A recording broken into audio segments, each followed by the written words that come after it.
Hi, I'm Ajaire Parello, a Cuddle Ambassador, and today I'm going to be working on Barkley. He's one of our cuddle critters from Shannon Fabrics.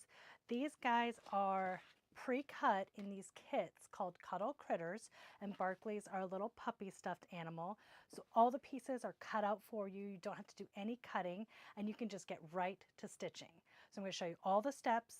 Let's get started. So what are we going to need today?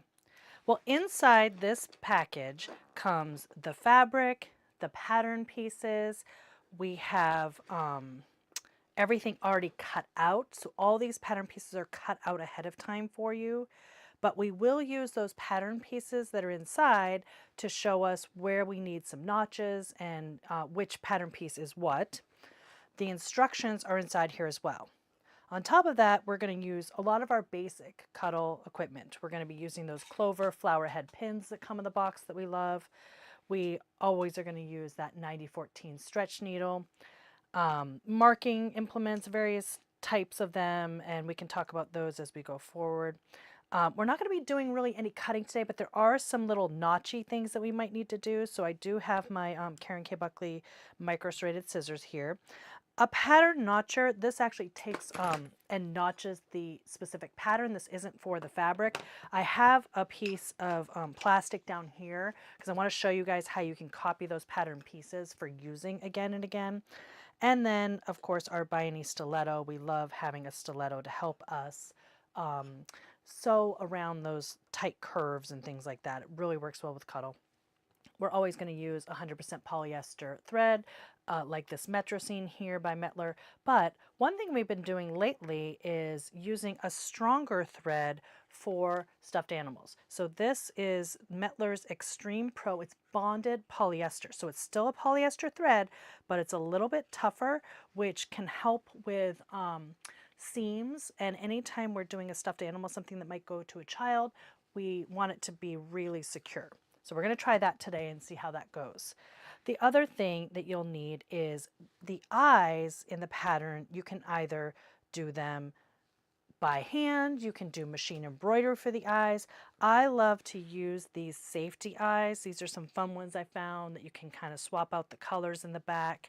And you'll have that safety cap that goes in the back that helps protect from them being pulled out by a child. Okay, so what's in this package? Let's open it up. Let's take everything out and we'll see what's in here. Put this to the side. It comes with a really cute little birth certificate, so you can gift that. It also comes with the eyes and nose pre-cut in there.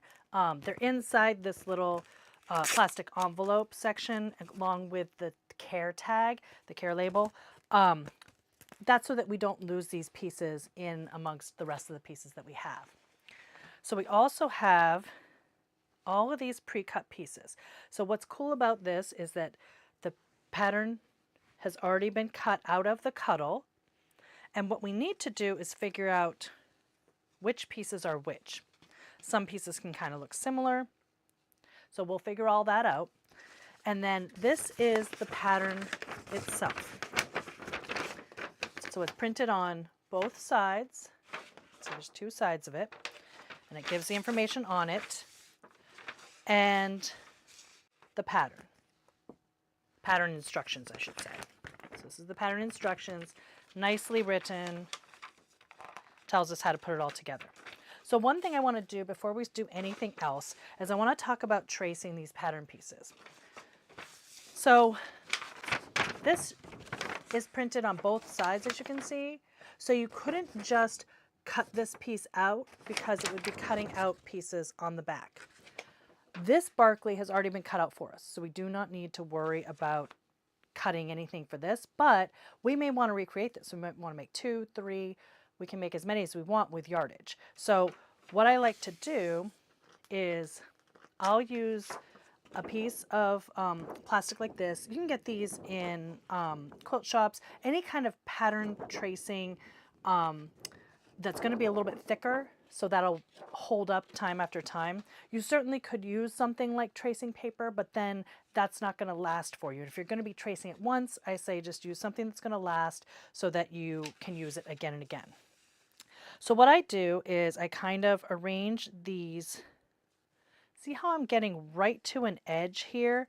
I like to use that edge to my advantage so I don't have to worry about a straight line there. And then I'll take something like a permanent Sharpie. I like these ones because they have a pretty fine tip, so I can really be accurate in these tracings. And so I'll trace around the pattern, and you can decide how exact you want to be. You can see my line went a little wonky there, but that's fine. And then just kind of trace all around the pattern. Don't forget the notches. Make sure you mark the notches on there. Any little points like this, those are important to matching things up later. And we'll talk about that as we go. This dotted line here is the actual seam where we will be sewing. The outside line is the seam allowance. So the seam allowance is included in this. I don't bother marking those dotted lines, but if that can help you sew, then do it all, certainly. I will mark which leg this is. This is called leg A. So any of these names on here, I'll put puppy because in case this pattern gets shifted around later and I find just this one piece, I'll know it goes with this puppy pattern and I know where to put it. This one says to cut one and then cut one reverse. So that means cut two total, but you're going to mirror them. You want to make sure you have one facing one way, one facing the other way. So I'm going to put cut two mirrored because that's how my brain works, but you can certainly write exactly what's on the pattern piece. This here, I am going to make a line here and here because we want to make sure we leave this part open for stuffing later.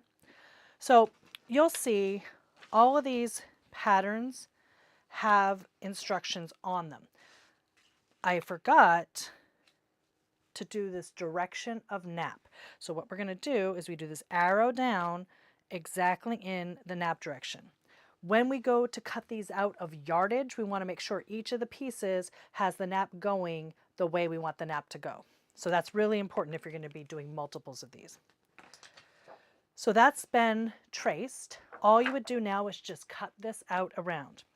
What I use my pattern notcher for, this tool here, is any of these places where we have these little triangles, kind of see that there. I use my pattern notcher, and what I do is I notch one direction and then notch the other direction, and it actually makes sort of a triangle shape. And again, this is notcher is just for the plastic. It's not for the pieces. You would actually draw those in. So now we would do all of our pieces. We'd have them on this nice plastic. I'm going to put this away for right now. And then what we would do is if we were cutting it, we would mark on the, we would have this cut out, and then we would mark right on the backing of whatever yardage we had. So we'd want to make sure the nap is going in the same direction. We're always marking on the back. You can find many videos out in the Cuddle Studio, out on Shannon Fabrics YouTube page that talk about how to cut, how to trace things on there. So we're not going to get into that today because again, we don't really have to cut with this kit. I just wanted to give you a little tip of how you can make these pattern pieces work for you over and over again. Okay, so what we do need to do is figure out which pieces are which. And so again, we will use our pattern page. I put that down and then I start moving the pieces over, and I'm trying to figure out where they are. So I have this piece here. To me, this looks like one of the ears, but I don't want to just assume. So I'm going to go find where it fits down on this pattern page. So yep, that is an ear. So I just sort of place these pieces. Once I get one piece on here, I'll stick with this side and put the pieces that don't seem to match with anything to the other side.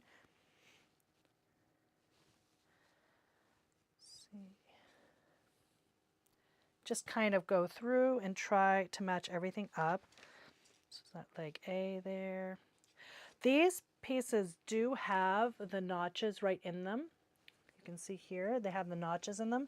It can be hard to see with the Cuddle sometimes, to see those notches. They're actually sticking outside of the seam allowance, which is the safe way to cut them.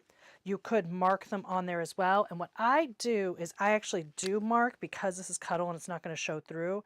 I mark it just so I don't miss it. As I'm pinning and sewing, I might accidentally miss that marking. So I'm just going to reiterate it with my pen here. This is just a Sharpie. And because I know that this one is this pattern piece, I can just double check that any of the markings I need are on there. There's one of those. Now here's the other one. Again, remember we cut one direction and then one the other direction. I'm just going to mark these markings on there too. I want to make sure everything's nicely marked. We don't want to be missing anything. And these notches really help us out later. So this is a different leg, so I'm going to put that to the side because it's not on this side of the pattern sheet. Let's see, I think this is the other ear. Yep, that's the other ear. Let's see, there's a notch up here, so I will mark that. You can see it. And we're always marking on the back, we're not marking on the front. So the ears. There we go. These are, for the ears, we cut 2 outer and 2 inner. So these are now the outer ears. Let's just make sure everything matches up. Yep. And again, I'm going to mark, just want to make sure everything is nicely marked. If you take this time now, it really helps you out later. You know you've got everything you need marked in on there. All right. Let's see.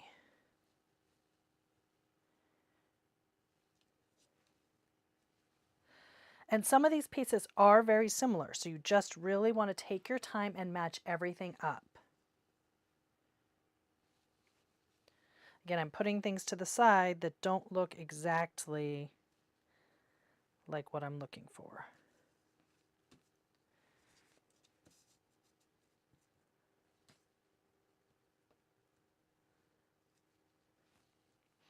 This muzzle piece, this muzzle top, doesn't have any notches on it. So we'll talk about that. We're going to add some little markings on there so that we know which way things go later, because otherwise that can be quite confusing. Tail.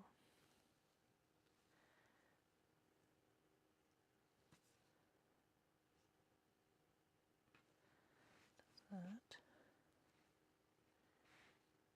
Muzzle bottom.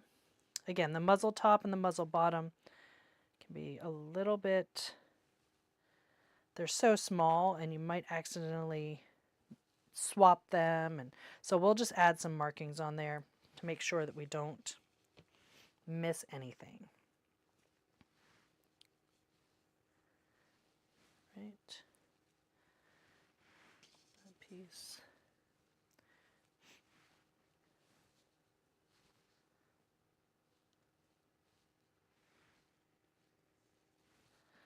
Arm, we'll cut 4 arms. They're all the same. A left and a right. All right, so this page is now filled. We've got all the pieces we need on here. Again, I would just go through and mark all the notches on here. First, like I said, I want to just address these muzzle pieces. So this matches up on there nicely. And it does say on the pattern, this part here is where we sew to the puppy head front. So I'm just going to say HF on here on this edge. And then again, I will put HF on this edge up here. Remember, they're mirrors of each other, so they're not going to be exactly the same. And then this here is the center seam. So that's going to be the center seam. So I'm going to put a C there for center seam. And this is all within the seam allowance. So it'll hide later, but I'm just getting these ready so that I do not have to think about it later. This is now goes on to the muzzle bottom. So that matches the muzzle bottom there. MB, that's going to go on the muzzle bottom. So let's put that there, this there. Now these other muzzle pieces, again, they could be a little bit confusing. So I know this angle here goes to the muzzle top. So I'm going to put an MB again on there because that muzzle top matches with the MB here, muzzle bottom. So these two curves are going to match up. Let's see, so like that. Like that. Like that. So just want to make sure we've got these angled correctly. So that's the muzzle. I'm going to put, again, MB because those, I want to match that notch. This is the center seam, so I'm going to put C there for center. And then this bottom part here is to the head front. All right. And that'll just help us anytime that you start wondering, you know, are these pieces going to be easy to match up later? It's better to just do it right now so that you don't think about it later. There is the eye and the nose piece on this piece too, but again, they're tucked away in that plastic, and I don't want to get them out yet because I don't want to worry about losing them. All right, so then we would, once we've got all these pieces all matched up, we flip to the back and do those pieces as well. I matched up all my pieces, and I actually forgot to tell you guys, another reason that I make sure all of the pieces have their own matching copy is there are some darts in these pieces that help give the puppy definition later, and you're going to want to mark those on your pattern pieces. So I do this with all the pieces, but the specific ones that we're going to definitely need for this project are the back, the front, because those have darts, and you can see the darts right on there. You may want to do the eye patch so you can know where to place the eye later. And again, the head, so the head front has where you put the eye patch. So there are some parts in here, the nose placement on the muzzle. So there are more than just you're going to go do this again with more pieces, reasons for making these plastic pattern pieces. What I'm going to do now is show you how I cut these out to get those darts in there nice and accurate. So I will use my pattern notcher right at, so this is the belly. Let's start with this one. So right at the legs of the dart, I will put a notch. So I'm just notching there, and all I'm going to do is just draw a line on the pattern itself. In there, I can't fit my hole punch in there, so I use the Bianni stiletto awl to poke a hole right through. The nice thing about the stiletto here is that it is sandblasted, so it kind of, you can make it have a decent hole in there. All I'm trying to do is be able to get a pen through there to mark, so that's enough. I do have a crocodile tool thing that I would normally use that makes you can get in further and it makes a nice big hole or small hole. Some patterns have different size center holes and stuff that need to be made, but I don't need that for this. Just that awl will be enough to get in there. And then again, we're going to cut out our notches, just like with the other pattern pieces, so that we can make sure we mark them on our pattern pieces. There's a couple notches here. This is the belly. And I just want to show you with one of these belly pieces how I'm going to mark for things like that dart. Brush those out, put this to the side. Now this piece here is a belly piece. So the nice thing about these plastics is that you can see through them. So this is the reverse side, but I can see through just fine. So now those notches, again, in this pattern, they've already been cut out, but I did do an extra marking just so I would see them.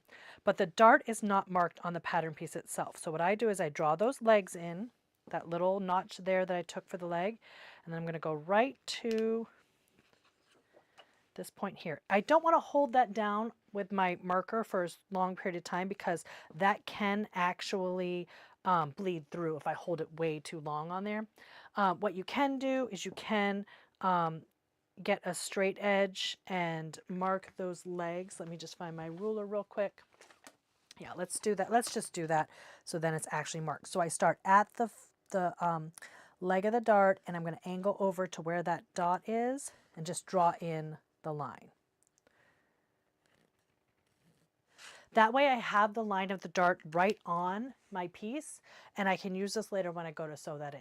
So again, I would do that with all the pieces, make sure everything's been marked ahead of time so we don't have to worry about it later.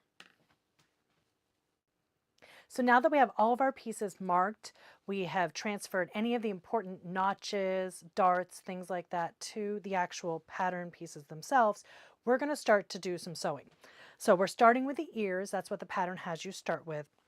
And I've matched up here. We've got inner ears, which are these white parts, and the outer ears, which are the tan color in this pattern. And they should have a mirrored set just like this. We're going to pin these together.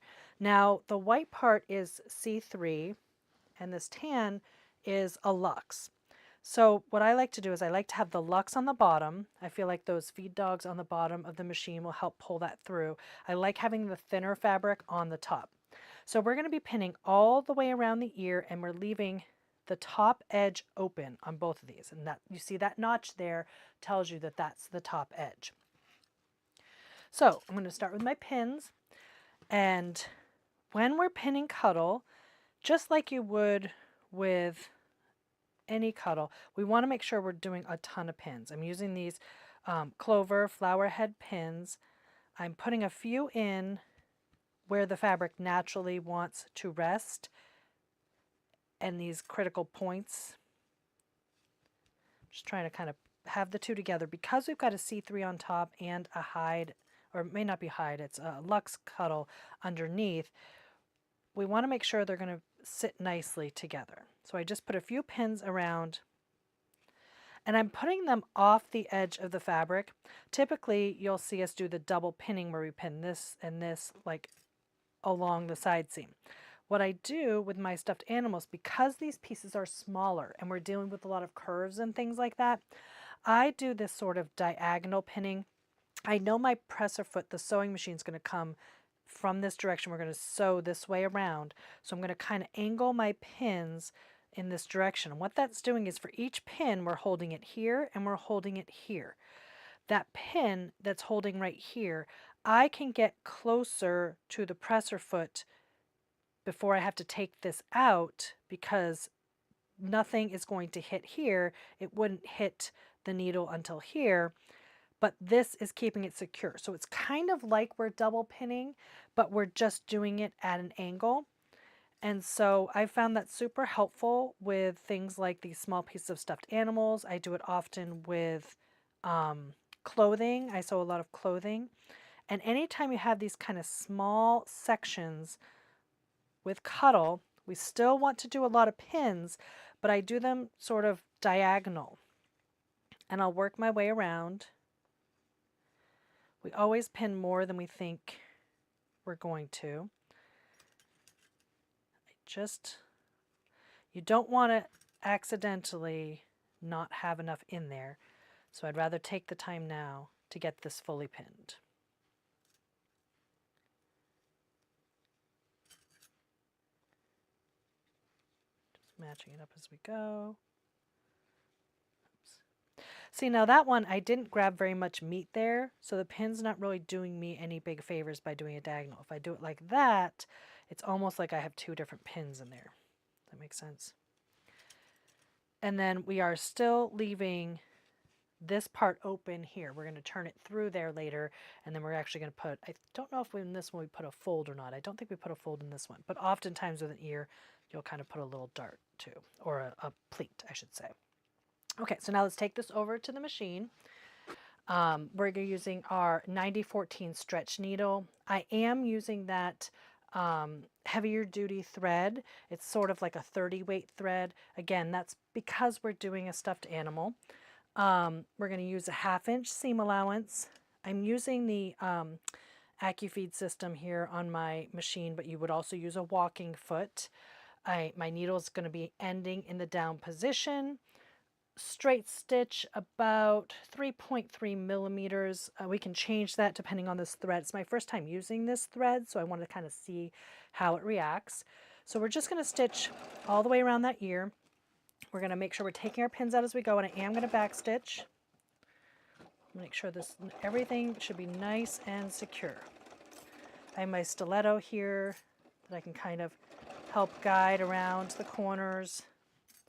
On this machine, my 1/2 inch seam allowance is just about the edge of my presser foot there, so that's sort of where I'm aiming for.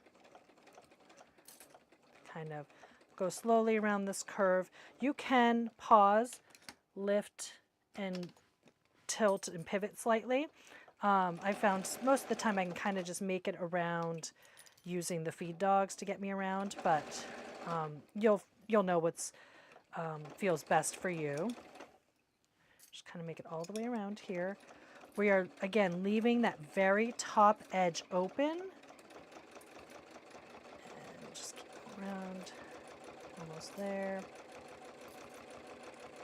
And then back stitch right at the end. All right, let's see how this went.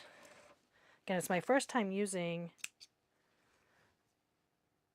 this thread. I think it looks good. Yep, everything looks good in there. All right, so I've already sewn my other ear, so we've got both of our ears. We're going to turn them right side out. One tool I didn't mention was a loop turner. You don't really need this, but it does help.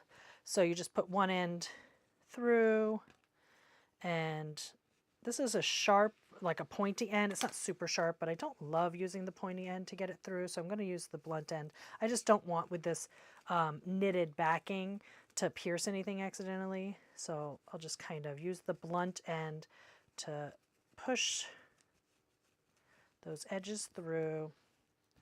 You're just looking for a nice clean shape here, and I think that looks super cute. So there's one ear down. Let's pop that other one out. Again, you're just giving yourself, you could do this with a straw, you can do it without the actual turner part. You'll see you could just push it through. So you don't really have to have the tool. It just makes things a little bit simpler. Gives you sort of an edge to start with. Again, I'm not using that sharper end. I'm using the blunt end just to make sure nothing is going to pierce through. Now we have two cute little ear shapes there. So now that I have the ears done, we're going to move on to the head and muzzle. We're going to start with the head first, and what it has us do is take these ears and we're going to baste them onto the back of the head. So let's find our head back. This one here, this is the front, this is the back. Put head up there. I put it into the seam allowance so I would remember that this was the head. This right here, this section here, is where that ear is going to go, in between these notches there. So what we're doing is we have two ears, put the front to the side, and we have two backs. Now, when we fold this in half, it flops over like that. So see how there's this edge here and this edge, they're slightly different. These are the part that should be sticking out. So that one side of the head, other side of the head. Does that make sense? So we want this part here. Again, these are the facing them out the right way. This is the notch there. This is the center back, so let's pretend those were stitched together already. We've got our notches and our notches, and we're trying to figure out where these ears are going to go. So this one would go here, because we want this longer piece on the outside, and then this one would go here. We fold them in half. Does that make sense? So now I'm going to concentrate on this piece here. So between the notches, I've got this ear folded, and then I'm going to pin it in place. You could also use clips here because we're just going to be basting it on. We're basting basically through the fold and then onto the actual back. This is going to hold the ear nicely in place so that when we go to stitch everything up later, that ear is firmly on there. Okay. So now we're just going to baste it on, back at the machine. And remember, we have a 1/2 inch seam allowance, so we've got plenty of room to grab that ear. But we're just going to be basting, you know, maybe in like 1/4 of an inch to get that ear in place and make sure it's going to stay. Not worrying about back stitching. Again, it's just a base stitch. Using the heavy duty thread for that is probably overkill, but that's fine. It's what's in the machine, and I'm not going to change it out obviously for that. So let's get that ear on. Just basting her in place. Okay.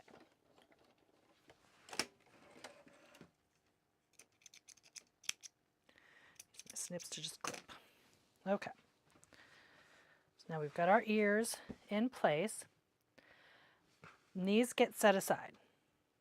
So those are set aside. Now we're going to be looking at the front of the head. So those kind of, they'd go like that. Yep, those are the notches. This is how this goes. All right, so now we're going to be looking at the eye patch. For the eye patch, we are going to applique it on. Let me show you the pattern piece. It goes on the left eye, which if this was that side of your face, it's going to be the left. And if you line this piece up, you can see that that's supposed to go right there. So we're just going to put it in place there. This is just a cute little patch. It does not have to be exact, but I thought that would look, I thought we'd put it on there right now. So now we're going to pin this on. I'm not going to bother with putting any stabilizer in here, like any SF101 or anything. You certainly could do that to keep that eye nice and firm in there.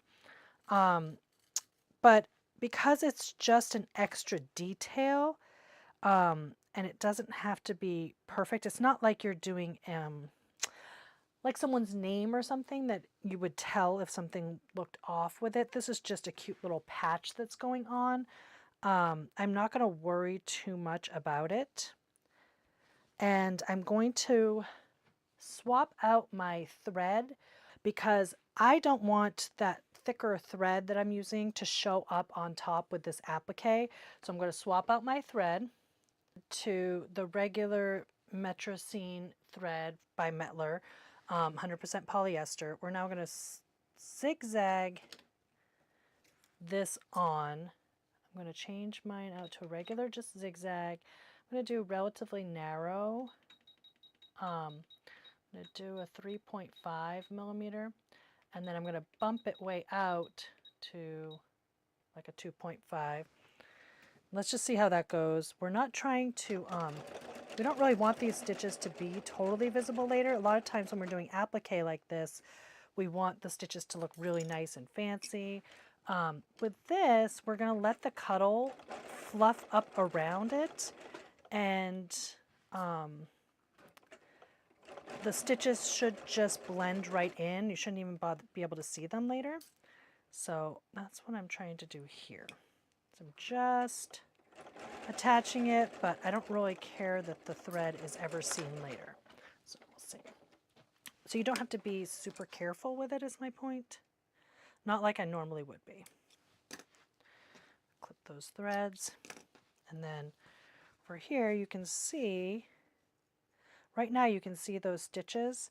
I'm just going to fluff around them. I want to also just, while I'm doing this, I'm making sure that it did catch everything so that the whole patch was caught on. There's no, it's not lifting up anywhere. There were no spots where I only went through the nap and not through the actual backing of the piece, because you don't want this to pull out later. We want to make sure the whole piece stays on nicely. Just trying to kind of hide those threads, let it all get in there. I'm feeling a piece of the backing there, the way these were cut. Every once in a while I get a little piece of backing, so just pull that right out. No issue there. And that's another thing the stiletto is great for, is really just fluffing up your stitches around the seam allowance. So there, now you can't see those stitches at all. And I really think that even if I had used the heavier weight thread that I'm using for the actual seams. I don't even know if you would have been able to see that, but you might have been able to feel it, and I just didn't want that in the applique. So now that applique is done, and we can move on to doing the muzzle, but when we're stitching the muzzle together, I want to be using the other thread. So let me switch my threads again, and I'll be right back. Now we're going to work on the muzzle. These pieces can be a little bit confusing if you go too quickly. So you want to take your time. You might want to get your template pieces out and just double check that you've got which one is the upper and which one is the lower. The lower is sort of this arch shape with a point here, and the upper is almost more of a triangle shape. They're subtle, but there are some differences. And you'll recall that when we cut the templates out, I did mark HF for the head front. That's going to attach to the head front. This is the center seam, and MB I put for muzzle bottom because that's going to attach to the bottom. And then again, the HF here, so you know those sides are going to end up on the same side. And then as this curves around, those C's are going to end up on that one. So we know this piece is going to attach to this piece. That's just one way to keep it straight. Now when I have a really curved piece and just a subtly curved piece, I like to have the more drastic curve on the bottom. I keep that flat when I'm sewing it like that. So I'm going to sew with that lower muzzle, the bottom of the muzzle, down. So I'm going to start with my pins. Again, when I pin for these smaller pieces and stuffed animals, I really try to pin diagonally, catching spots here and here. So as you're stitching, when you go to take this pin out, your needle can be almost to here, and that has still been holding the fabric in place for you.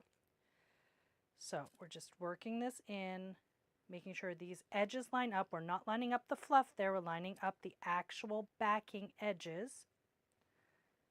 Just like this, all the way around. And use as many pins as you're comfortable with. The key to this is pinning quite a bit because you really will get better seams the more pins you use, and you're going to take those pins out as you go. The first pin, I like to pin at this diagonal here so that I can get my presser foot underneath there and drop the needle without hitting that pin. Then I can remove it and use my stiletto to guide the rest of the way. So let's go to sew. We're using a straight stitch, 3.5 millimeter. I'm actually at a 3.4. Your machine is going to decide what's best for you. We're going to back stitch just to secure the thread. I want my stitch ending down, and then I'm going to use my stiletto to help guide that fabric through. And you're just going to go slow.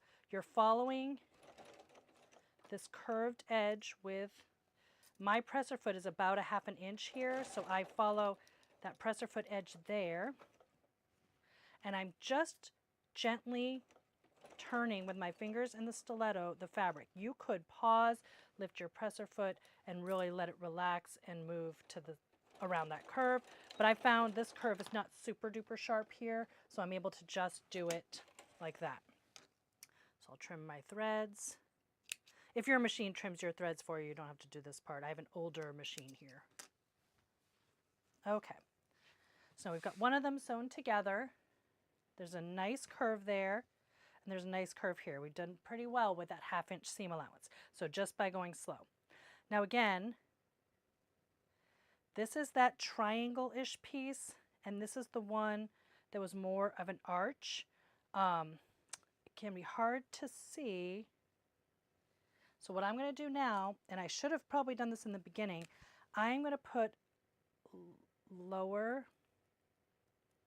an L on that lower piece, and I'm going to put a U on the upper piece. Actually, that was the lower and that was the upper. See, that's why it's confusing. We want to make sure that these are marked because we don't want to accidentally put this guy on upside down. We want this, the muzzle has been designed with a specific shape, and so we want to make sure we maintain that. And then upper on this one. This will just help us remember for later. And again, this probably would have been a good idea for us to put on the pattern pieces themselves. So, but we can do that ourselves here. So lower and upper. Now I'm going to do these two pieces, and then I'll show you what we're going to do with that muzzle. Okay, so both muzzle pieces have their upper and lower bottoms done. Now, I like to take this is that seam allowance, and I've flattened it with my fingers, and I'm just turning it under, trying to kind of flatten it nicely. I'm not trimming it or anything, I'm just flattening it a little bit so that it gives this nice curve. If I trimmed it, some of the fluff would come off because every time you cut, you get a little bit of cuddle dust, and anything that's in there right now is just going to end up kind of adding to the stuffing when we stuff it later. But as long as the seam itself is making this gentle curve here, we're good to go with this. And same with this one, just make it a gentle curve with my fingers, just kind of pressing it a few times with my fingers in here. Later we can come through and fluff out these stitches. You can really see some of the fluff got caught in there, and it's kind of fun to fluff that out later. So now we're going to look at our markings. This was the upper, that was the lower, and then this is going to attached to the head front piece. So now upper, lower, and head front piece. So how those are going to work is they're getting attached. The head front piece is this right here, this curve. And the same thing with this one with the spot here, that's going to attach in there. So what we're going to do is the pattern has a stay stitch, this sharp curve here of the head front piece, and then we're going to put and then you can cut into, like just notch into this to make it easier. The seam can then sort of lay flat. Another way to do it would be to just line everything up, pin it, stitch it, and then you could release just this head front side. But by stay stitching it first, you're really just giving yourself the best chance at success. So what we're going to do is, again, this is the part that's going to attach here, and this is a big convex curve here, and this is the concave curve. I like to have the convex, like I said, the biggest curve outwardly on the bottom. I like that to be the flat part. And then this, now that this does ease open and can almost go straight, it also means that it can curve a little bit more because of those notches we put in it. I already put this stay stitch in here, so that's why you didn't just see me do it. So we're going to pin these pieces together. You'll see how it gets pinned and then how we're going to stitch it. I'm going to pin just like I pinned the other part previously, but we're pinning all the way. Upper and lower of this muzzle are getting pinned. So I pin this lower edge here. And then because this opens up, we're just going to sort of feel the backings and kind of push ourselves into place, allowing the parts that we notched to open up a little bit so that everything fits. I want the seam inside. I like when that lays flat and open. You could push it to one side if you wanted to. You could just ignore it and it might be a little bumpy in there, but I like mine to be nice and flat, so I'm going to just pin that down flat. And the key is you want to just make sure that as you go around, this backing isn't bunched up at all. You want it to be able to lay nice and flat back there. So as we're opening up this seam allowance on the head front piece, the bottom can relax a little bit more. That's part of why we open it up. So now you can see this is sort of a curve and up in the air. To get it so everything can kind of lay a little flatter, I like to put a few backwards pins. And all that means is I'm pinning from the bottom to the top versus from the top to the bottom. And it helps in between, so if I kind of do one in between each of these pins that I've already put in, it helps the whole piece to want to lay a little bit flatter to get through the machine nicely. I do that often with things like paws of stuffed animals. Anywhere where it's a little bit tricky and you want a little bit of a flatter seam before you actually get to the machine. Let's get this in there.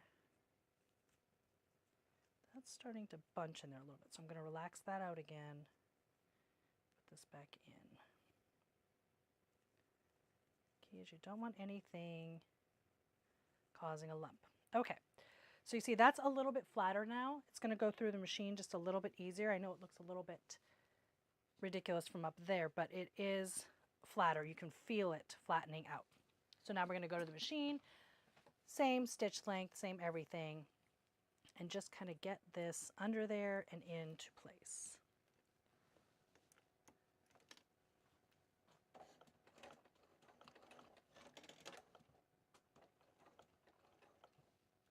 Pins out as I go.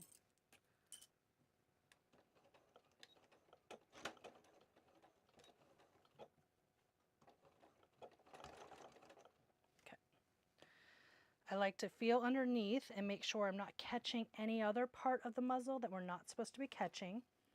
I can take my pins out as I go and then use the stiletto to really try to follow that stay stitch shape. The stay stitch line is in there for you already. If you release a little bit, you can get these fabrics to kind of push to the side a bit as you go. You're following that 1/2 inch seam allowance. But you know the stay stitches that we put in are at a 1/2 inch, so you know those are a pretty good spot to aim for. So it also helps you in that way.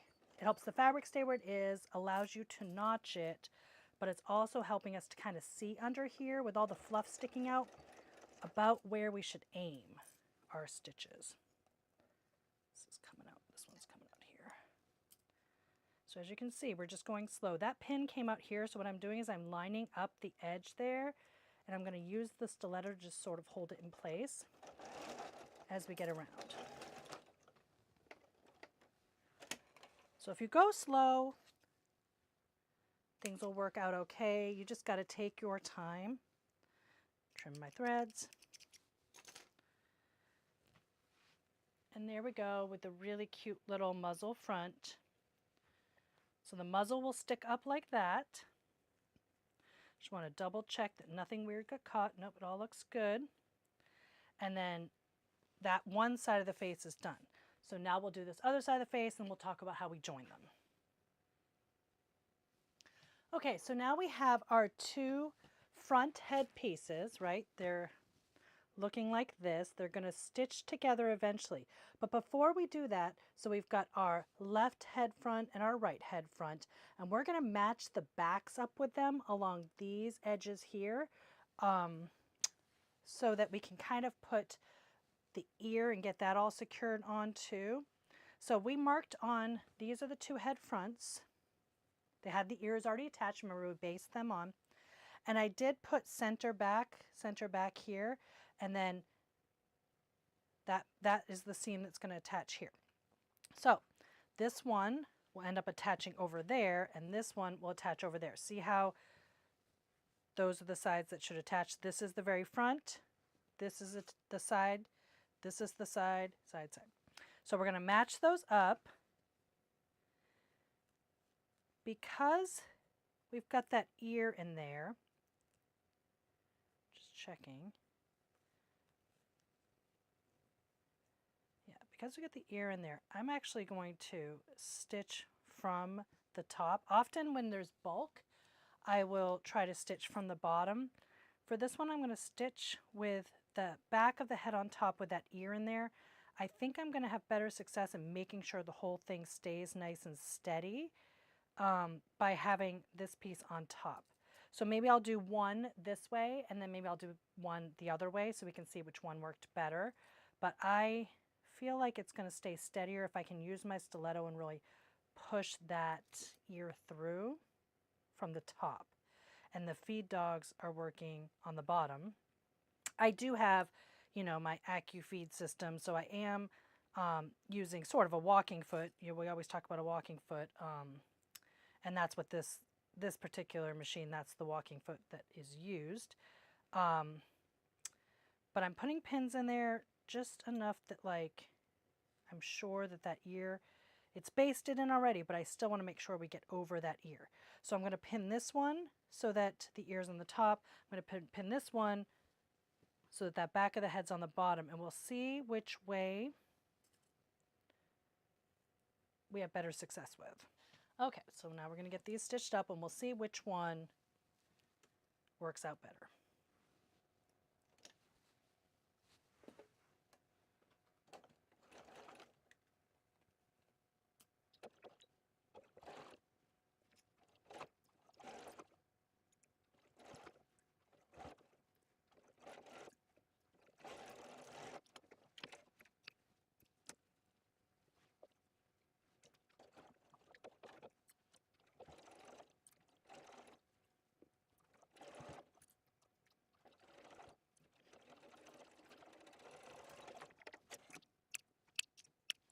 Okay guys, so trust your instincts.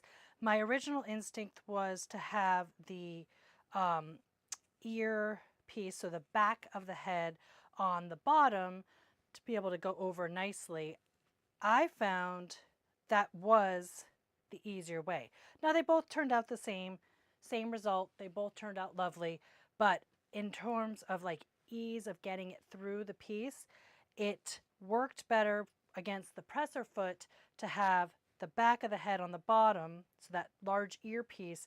This part on the top was nice and smooth and there was no bulky on top. So it was able to just go under easily versus this one. It kind of hit a bump here because this one had the back up. And so it just sort of hit a rough patch there, but it worked out just fine. Either way worked. But I do recommend that you have the earpiece on the bottom. Okay, so either way now, we've got the back of the head on a front of a head here on the left. And then we've got this back of the head on the front of the head here on the right. So we've got our cute little puppy here. And then what we're going to do is we're going to stitch all the way around this head. We're doing this whole thing together. You just want to make sure the ears don't get caught in there. We're going to be stitching all the way from the back of the neck around to underneath the muzzle. There's about an inch right under the muzzle. So we're going to get that whole thing pinned out, and we can talk about what matches with what because there's a bunch of seams to match. So it gets confusing here. This is the very bottom neck opening. There's a seam in the middle there, and we're not going to stitch here. We're going to keep that completely open. So what we're doing is we're going to start with the back of the head. So where the back of the neck is. So that's where the pattern tells you to start. That's where we're going to start. So we're going to start pinning all the way around. But first, I'm going to find the points that need to match. So this here is where that back meets the front. So I want that to match up here where the back meets the front. And you're going to want to just make sure those ears are tucked down and not getting caught, like those ears down out where the neck hole is. I want to make sure those don't get caught. So I'm going to put a couple of pins here just to make sure both seam allowances stay nice and flat. They don't have to be flat. I just like to secure those in. So then as I'm coming along, there's another seam allowance here, and this is the seam allowance for the muzzle. So that's where the eye there meets with the muzzle. And we can decide here what we want to do. Do we want to flatten it? Do we want to push it toward the muzzle? I kind of feel like if we push it toward the muzzle, it might help that muzzle to stand out a little bit more. So let's do that, and then part of this fabric that's going in for the seam allowance can help to stuff that muzzle. Remember, this seam allowance was clipped previously, so it's relaxed. So I think that's the best move there. So I'm going to push both of them that way. It adds a little bit of bulk, but I can feel in my fingers it's not super duper thick. So I don't want to bother putting one way and one the other to flatten it like you would with quilting. I'm going to try to push them both the same way. Now you'll see when we're done with this, the beauty of Cuddle is that all of these seams, or most of them at least, are going to be hidden later with the fluff of the fur. So it's not going to really matter if this doesn't match exactly. If this was cotton, we'd have to make sure that point is going to match up absolutely perfectly, or else it'll look funny later. But with Cuddle, you'll see it hides all of your mistakes. So here, that was that center of the muzzle piece that I pressed flat to make the nice curve. So we're going to keep that matched flat. So we're keeping those seam allowances nice and flat there. So with these ones, we pushed that way. This seam allowance we're pushing open, and really for this, it's sort of just personal preference. I'm kind of picturing how it goes together and deciding as I go. Because we pushed this direction, as we come around here, we should continue that same direction there. So let's continue that by pushing these into the muzzle, because that's that same seam, if that makes sense there. So we're matching those up. This is now we're at the bottom of the muzzle. And this part here is about an inch there. That's just sort of that bottom of the front of the neck. So you can see I've put pins in at sort of all of those important spots. Now I'm going to go back through and add a few more pins. I'm going to do a few of those, as I call them, backward pinnings, to make sure everything is going to just make that seam flat where we want it to actually stitch. So I'm going to make that feel nice and flat there.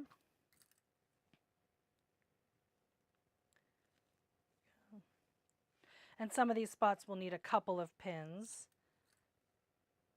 because they're bigger openings between the places we needed to line up. And of course the back of the head here, that needs quite a few pins. So we'll just go through and pin through there.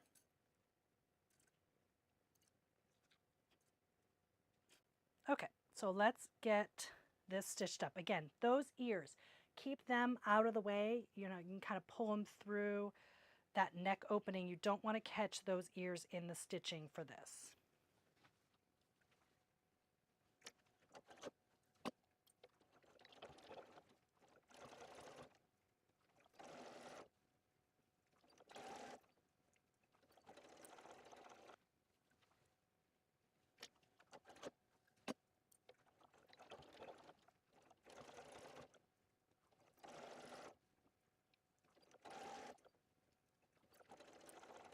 All right, we've got our headpiece completely stitched around. I just kind of go through and I double check everything got caught. And now we'll flip that out. We've got ourselves a cute little puppy head. That muzzle sticks out really nicely. You can kind of see from the side angle there. Sticks out nicely. Got the little floppy ears. Starting to look really cute here. Doesn't have his eyes in yet or nose or anything, but he's starting to look super cute. So again, we're just going to look through and make sure everything looks good. I like where everything connected. It actually met really nicely there. There. So that is looking good. We're going to move on to doing the eyes and nose. So I'm going to grab my little nose applique pieces and I'll meet you back. Okay, we've got our little guy here and we're going to work on the eyes and nose appliques. Remember that little baggie I said was inside with the certificate, the birth certificate. In the back, it has the nose, the 2 eye appliques, and it does have a label, a Made with Love label in there that tells you how to care for it. We are going to put these eyes to the side because I am not going to use the applique eyes. I'm going to use safety eyes. So for now, we're just going to use the nose applique piece. And this asks us to put the nose piece, I like to kind of make sure I feel which way the fluff is going, and it wants us to put the nose piece above this seam in the muzzle. So we have a seam going that way and a seam going this way. We want it to be above this, kind of think of this as like the little smile of the muzzle, the face, and then, but straddling that center seam. We're supposed to hand stitch this on. I know a lot of us are sort of allergic to hand sewing. I don't mind it. I actually do like it. But if you don't want to hand sew this, you could try to flatten this out completely and get that underneath your machine. It's a little tricky because this whole thing has been stitched. Another option would be for you to stitch the muzzle up to sort of the front of the head without stitching up this back piece. And I think that it would lay a little flatter for you, so you could just zigzag around this piece on your machine.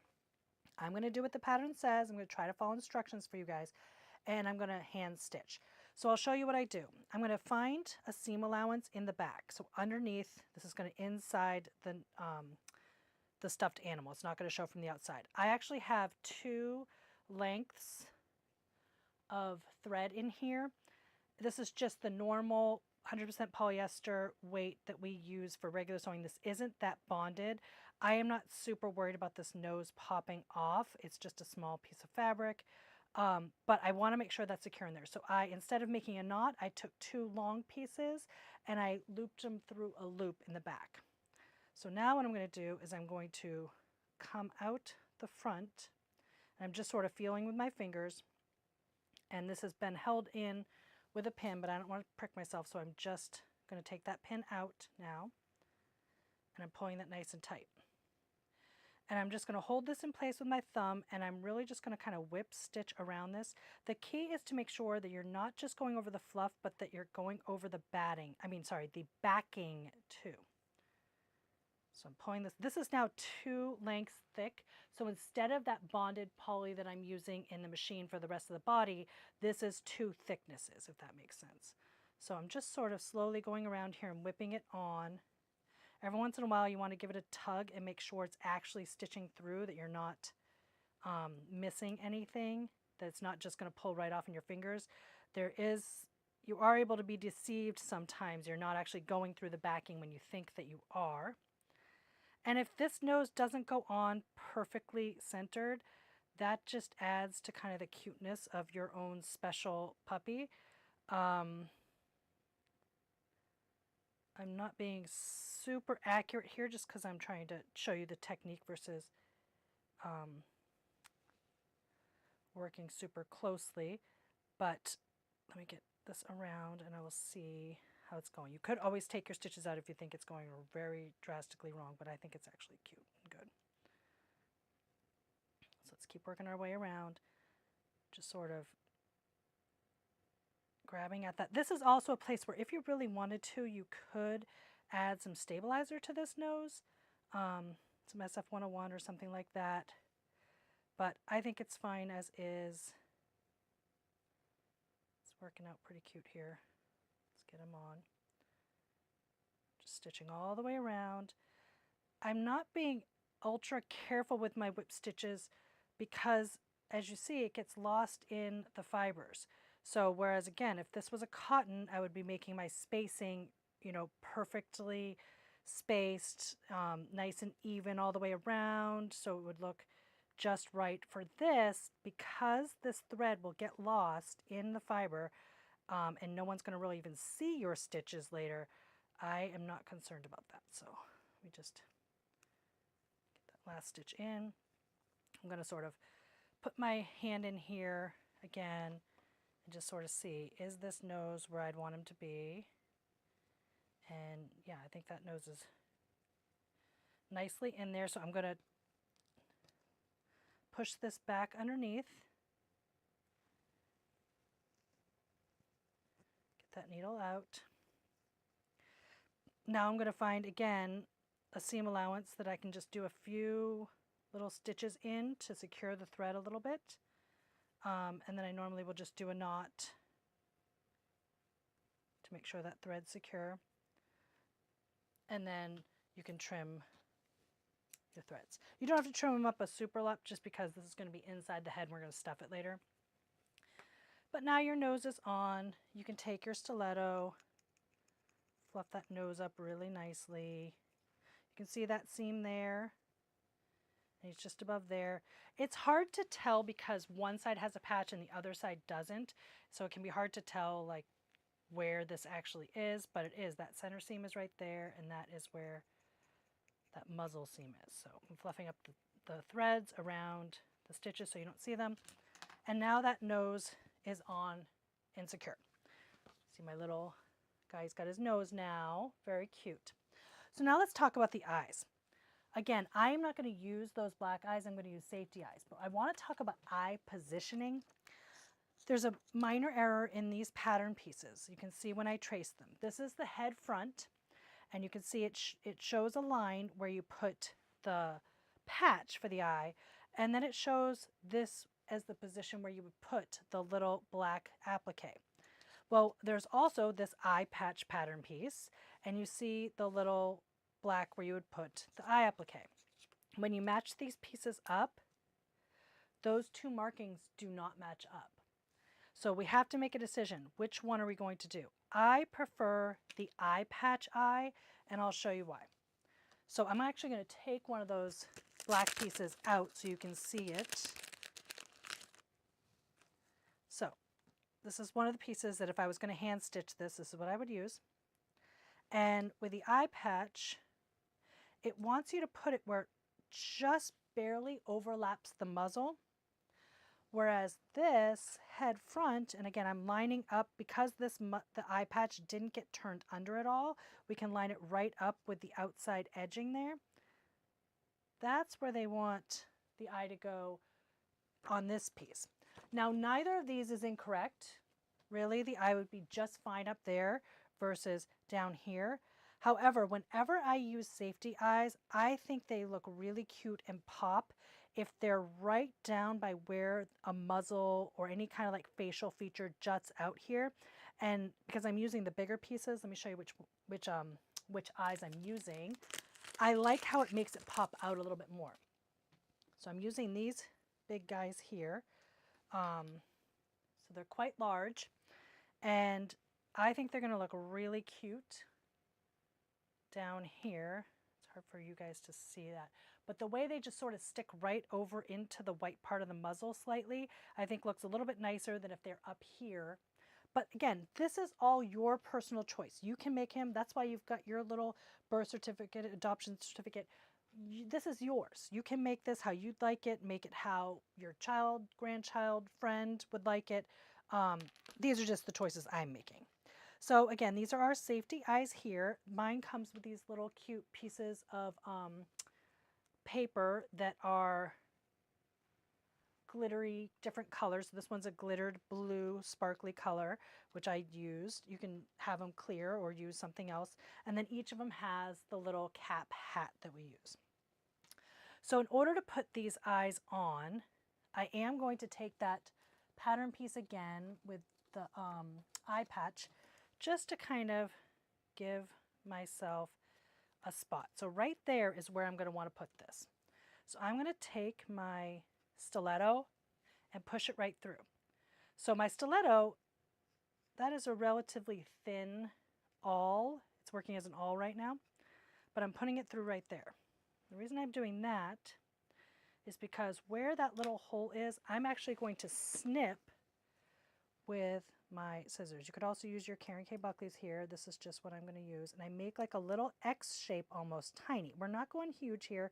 I'm making a little X shape.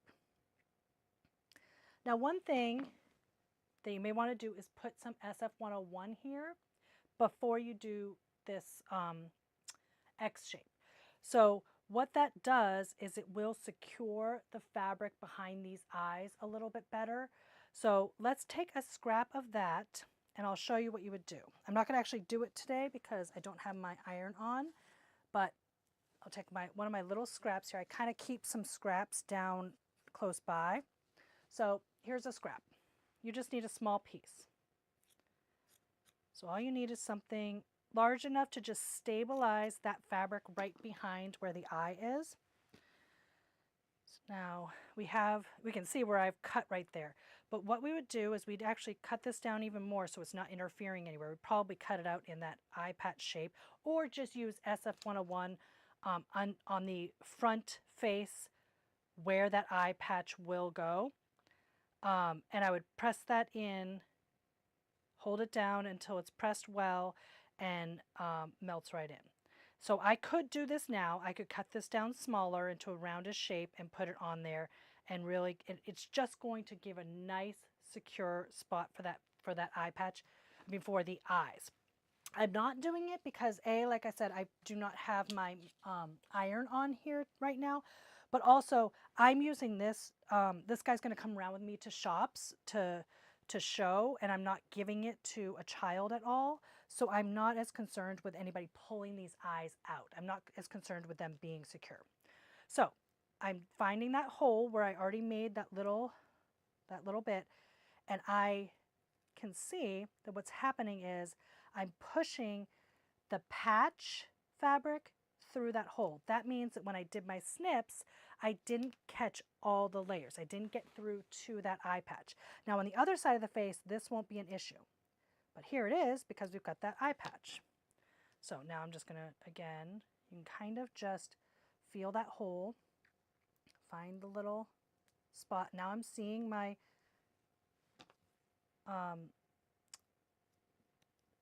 eye there.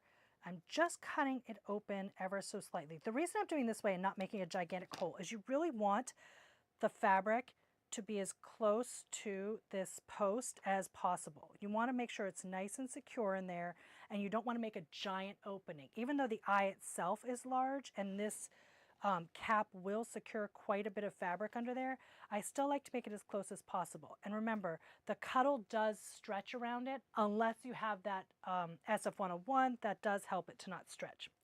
So before I secure this, I like to come over and just kind of look at it and decide, you know, is that what I want? Is it the right position? I still could move this slightly if it was within the radius of where the eyeball is going to end up. I wouldn't be afraid of leaving that little mini hole there, but I think that looks perfect. So what I'm going to do is I'm going to put the safety cap on. I call it a cap because it does look kind of like a mini cap, like a little hat. There's a concave edge, a convex edge, and then concave edge. The concave edge goes in. So that's the side. This is going to go right on top of that post, like putting a little hat on, little cap. So squeeze it on, and you can hear it secure in there. And then if you, I can't even get my fingers under that eyeball, but it won't be pulled off. So then when you have that done, you certainly could fluff some stitches around it if you want, or you could leave them inside. So I'm going to put this other eyeball on, and then we'll show you exactly what he looks like. Another option, and we've done this many times, we have other videos out in the Cuddle studio talking specifically about fun things to do with stuffed animals. And one thing I like to do is put eyelashes on them. And you can use fake eyelashes, and you would put them underneath. So you'd put them on this side of the eyeball, of the eye post, and you sort of glue them down there so that they're going to be secure. And then when you go and stick this inside, they are locked in between the fabric and the eye, and it just gives a really extra cute little feature in there. So let me put this other eye in. One thing I want to do is just match up where it is. We don't want it to be too far off from each other, and there's no eye patch on this side for me to choose a spot. So I am taking that fold of the center and making sure the muzzle is lining up, and then I'm pressing the post, and it's actually, I can see it right through the fabric. So now I'm going to put my all through that, just through the one layer, and now we should have a pretty even spot to put our eye. I can see where that all pushed through. So I'm just going to, on this side, I do not have the multiple layers. So I'm not worrying as much about the multiple thing. And I am just, and because there's no SF101 or anything, this should go through pretty easily here. Yep. Which again means it could pull out a little bit easier. So if you are giving this to a child, it is best to put that, the stabilizer in there. All right, so I'm looking at him now, and I kind of picture once he's got all of his fluff in there, are the eyes nice and even, and I think they look great. So again, the cap is going to go right on that stem, and now it's nice and secure. All right, so my hand will kind of fill him out for you a little bit there.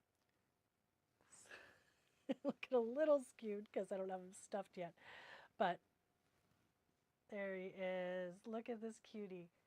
Okay, so now we've got the eyes, nose, muzzle, ears, and head all done. So we're going to move on. We're going to start doing the tail, the limbs, the body. So we're going to put this part to the side for now, and we're going to work on the tail. So we're grabbing our tail pieces. Remember, we kind of marked out everything before. We figured out what pieces were what. Now in the pattern, it does say to leave the tail open for stuffing later.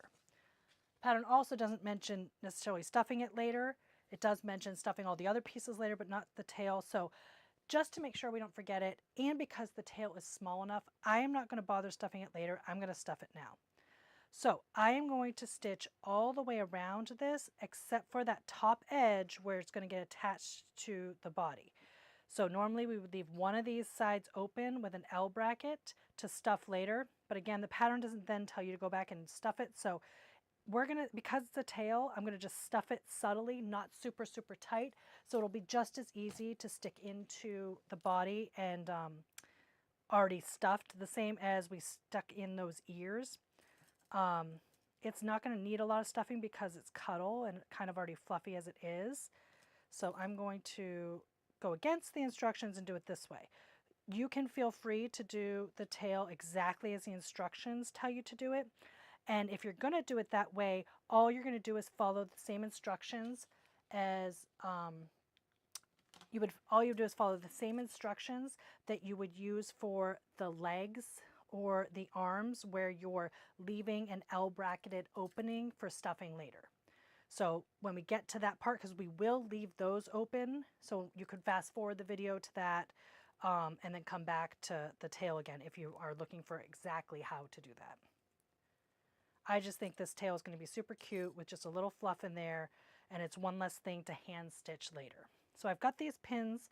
They look a little bit crazy when you first look at them like this, but we are going to stitch all the way around, and it'll make sense as we stitch why they're angled, how they're angled. So let's get back over to the machine. We're still using that bonded poly thread. I'm excited about, seeing how this works with our stuffed animals with Cuddle. I like the idea of making them extra secure for kids. And just for us. Stuffed animals, their little limbs can be stretched. We bring them around to shows and everybody likes to snuggle them. And this way we know our seams are going to be nice and secure. So I'm just stitching around, leaving that top open.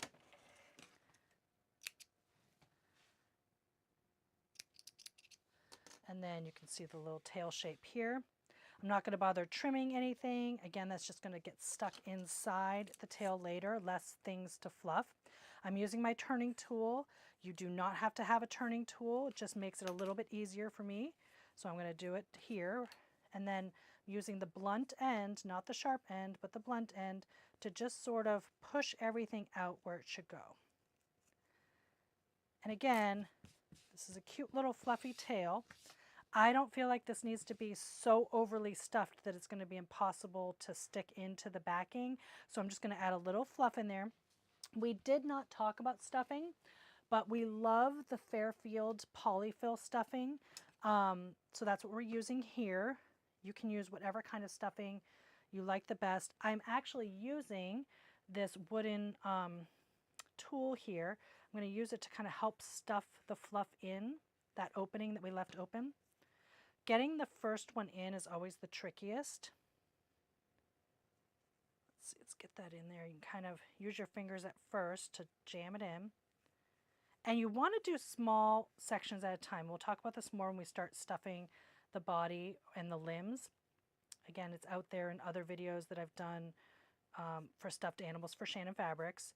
But you just are doing small parts at a time because you don't want to have big lumpy bumps in there. So if you took this entire piece and tried to jam it in, it may create a weird lump inside later. So if you're using these smaller pieces, you can really get a smoother shape.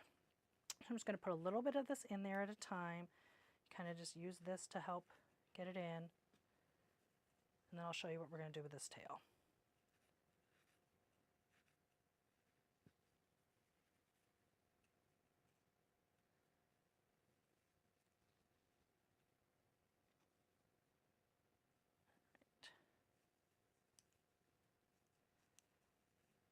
All right, that looks good to me. I'm going to put this fluff to the side for using on another piece later. I can feel here that I have enough room with my 1/2 inch seam allowance that I can get really nice and secure with the machine It's going to be fluffy and cute. It's got a nice shape, but it's not super overstuffed and it's not going to be hard to stitch in. So now my tail is done. We're going to start working on the body. If you'll remember before, we marked the body pieces with the darts that are in the pattern. See these darts? So what we're going to do is we're going to take both the back of the body and the front of the body, and we're going to work on these darts. And I'll show you how we're going to do them. We'll start with one here, and I'll show you how I pin it. We're going to stitch from the outside to the little dart point. So what I do is I try to match up the legs. So those dart legs, where it hits the side of the fabric, I put a pin in just like that to hold that in place. And then my fingers, I sort of work out. I'm not pulling, but I'm just sort of working out to pinch where that dot is. And then I'm going to put a pin right at the dot and then along the leg line. And I look on the back and I see, did I catch both sides inside where that leg line marking is? So now I'm going to continue down the dart and I'm actually pinning right on the leg line. I'm going to be taking these pins out as I go, but by pinning right on them, I'm seeing that when I put a pin down in it and up, it's hitting both markings, so I know I'm catching both sides of that dart properly. Now I'm going to flip that pin that we put that first pin on the edge, and I'm going to actually put it out here so it holds both sides in place so we can start that dart right there. So we're going to start it there. We're going to go all the way out to the edge, and we're not going to back stitch here because that can leave a big lump. We're just going to let the two threads come out, and then I'm just going to tie the threads together in a knot. You don't have to do that part. I just find that that's the cleanest way to do a dart. So now let's stitch that dart up. We'll back stitch at the beginning. And then we're going to take these pins out as we go. We know that we've lined it up nicely to stitch right on that dart marking. And then we're going to go right off the edge. Open it up. Trim the threads a little longer than I normally would because I'm going to tie them together. And then coming back over here, I can use my stiletto just to kind of make sure that these two threads are separated. So we have these two threads here. And I'm just going to quickly tie them together. Again, this is probably overkill. It's just how I like to do a dart. Do a quick little square knot and then trim the thread. That's all I do here. There you go. So now we've got a nice little dart in here. Let me trim that other thread. Missed. And these darts will give the body some definition. So it creates sort of these curved-ish shapes and gives some cute little definition to the pattern. We don't need to press these or do anything crazy. This is just there to give some shaping. I'm going to do the rest of these darts and then I'll meet you back here and we'll talk about what the next step is. Okay, so now we have all of the darts in the 4 pieces. So these are the 2 back pieces, these are the 2 front pieces. For the front, we are going to stitch the 2 belly pieces together. Those are these edges here. So we're going to just pin all the way down this edge here. And it's the edge that doesn't have any notches or anything on it. That's how you know it's the belly end. So I am just going to pin this, and we're just going to stitch down this now so that we don't have to think about this piece again for a little bit. The back, we're going to be leaving an opening for stuffing, so we'll do that, but let's just get this done first. Just like we do with blankets, I'm kind of putting pins on the ends and then in the middle and working our way like that so that we make sure nothing is being pulled or stretched. Everything's just fitting nicely together. Again, this is the edge without the darts, the belly piece. Well, it's not the belly piece. There is an actual piece that is called the belly, but this is the belly of the actual stuffed animal where the piece is going to go on this later. So let's stitch this edge up. Get it going.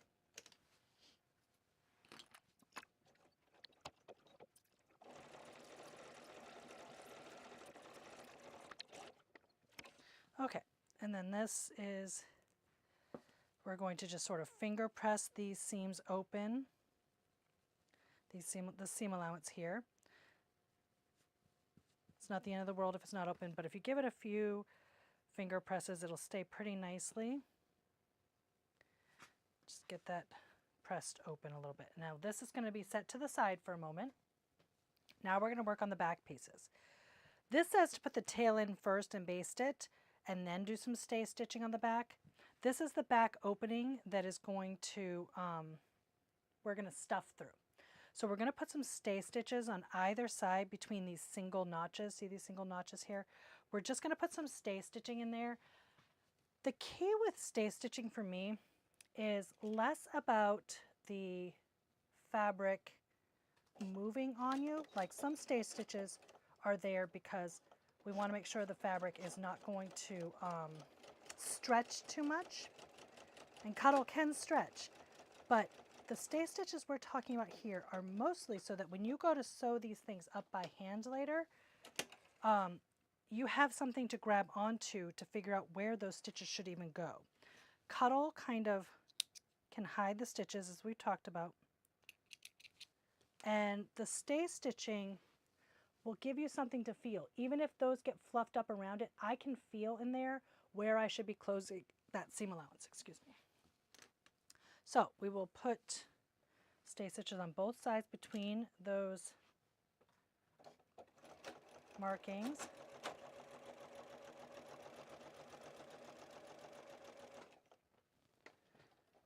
So the stay stitches are done. I like to have that part done. Now we're going to look at the tail. So we've got our little tail piece, and this is the back. We've got this stay stitching in there, and we had double markings just below where that stay stitching is. So double notches, and they're on both sides. And I marked up right on there, I marked tail because that's what the pattern piece said. So that's where the tail is going to go. So between those two pieces. So what we're going to do is we're going to pin this on, and then we're just going to baste it. Similar to how we basted the ears on earlier. We're just going to baste this on. Now remember, I have already stuffed this tail. They recommended not doing that and leaving it open on one side, but I just think it's going to be fine. So we're going to try this out. I'm not going to bother with using an actual basting stitch. I'm going to keep my stitch length the same. And I'm just doing it within that 1/2 inch seam allowance to make sure I'm catching the whole tail. Or the whole tail seam allowance. I just want to make sure I'm catching it there and that it will stay in place. So now that tail is in there and he's stuffed. It's going to be super cute later. Mine is facing down like this. You could certainly have yours facing up too. I think that in some of them they have it wagging upwards, which is cute. I think it's cute to have the tail kind of pointing down. You could do it either way, but what you're going to want to make sure is that it's tucked out of the way when we start sewing this together, because remember, this is stuffed in here, so that is a factor to think about. So now we're going to put these pieces together, and on either sides of where we made these stay stitches, so at these single notches, we're going to do an L bracket. That's what we call it. So what that is we're going to leave this open. That's our opening. But when we hit that spot where the notch is, we're going to pivot out to the edge and do stitches right off the edge. So we're going to stitch, stitch, and then stitch right off the edge. And the same thing here. We're going to start stitching this way and then stitch that way in an L shape. So that way it's really securing this opening.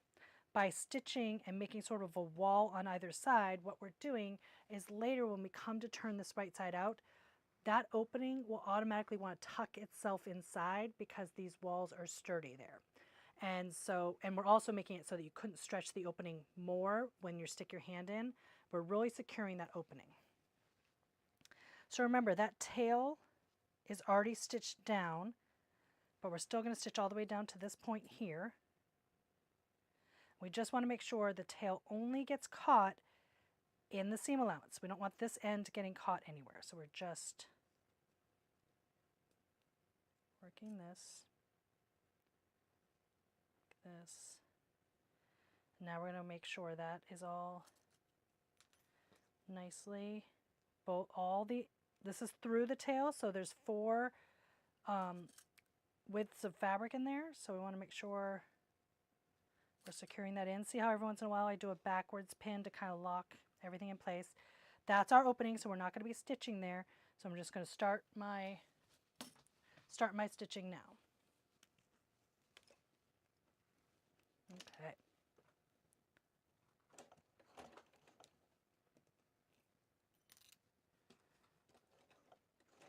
You do want to back stitch. We're going to stitch just to where that notch is, and then we're going to pivot right out the side. And I will just back stitch there too. Clip my threads. It's easy to do as we go along. So you can see that L bracket, it goes right out the edge there. So now we're going to start and we're going to go right down and go that way. So we're going to start perpendicular to the edge here. Obviously we're going to take that pin out before it hits it. We can see where that 1/2 inch seam allowance is because we have our stay stitches in. So we know exactly where to pivot. We don't even have to measure there. We can see because we had those stay stitches. So now we're going to start just continuing along the edge here. When we get to the tail, I'll use my left hand to push down the tail there, and I'm using the stiletto to push it here, making sure everything's nice and flat so the tail will get caught in there. But the fabric, we don't want the fabric bunchy either, so we're just really going slow and making sure it's all nicely secure in there. And we'll just back stitch here. Okay. All right, so now we've got our opening was left open. We have the whole back edge stitched. We've got that tail nicely secure in there. Again, I have my tail going down. We could have the tail going up, whichever way suits you. If you want to have him sitting on a shelf, it's probably a better idea to have it sticking up. I just think it's super cute hanging down. So again, that's your preference. That's why we make stuffed animals, right? Instead of just buying them. Okay, so now we got both the back and the front have been sewn together, and these are the top neck edges. We're going to make sure that that seam with our fingers is pretty well pressed flat. Now it won't press flat at that L bracket, right? Because we've made a bracket there on purpose. But the rest of it, we can just with our fingers press it nice and flat. So at this neck edge, we're going to do stay stitching on the neck edge here, just from one side to the other, making sure that that stays open there. And that's just going to help that neck from stretching too much. And it's going to help keep that seam allowance flat for when we stitch it together later. When I do the stay stitching, I am doing it from the backing side up. It really helps to be able to see your seam allowance better. You can see that full backing. So I like to do it with the backing side up.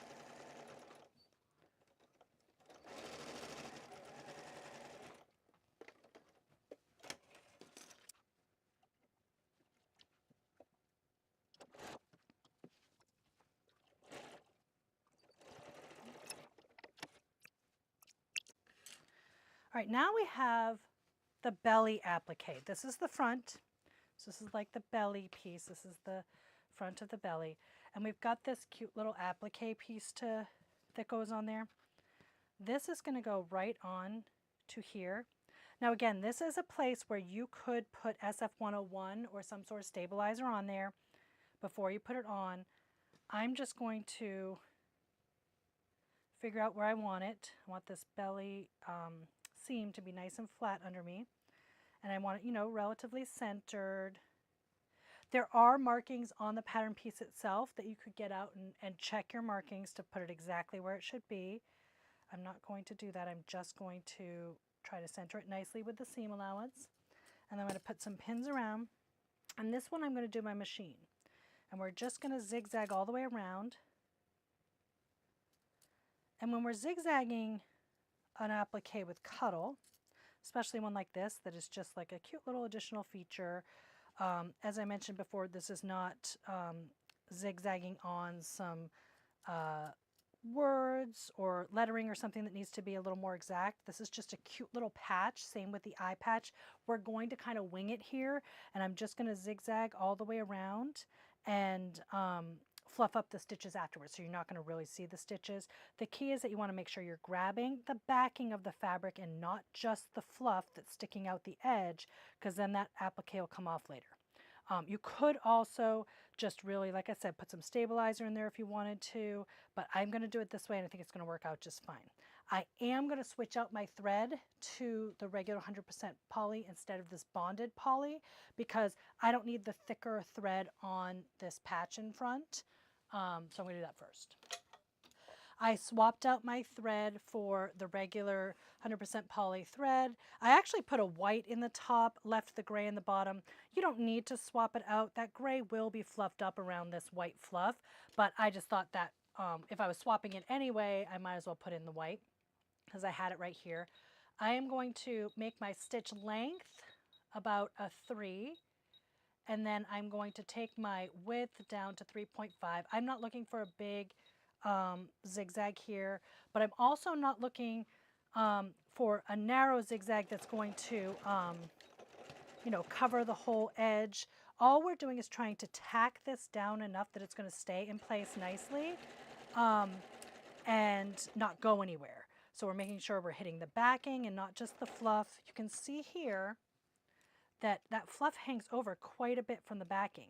So you could accidentally be stitching way over here and not hitting the backing. So that the stiletto here really helps you to feel where that backing is and go right off the edge.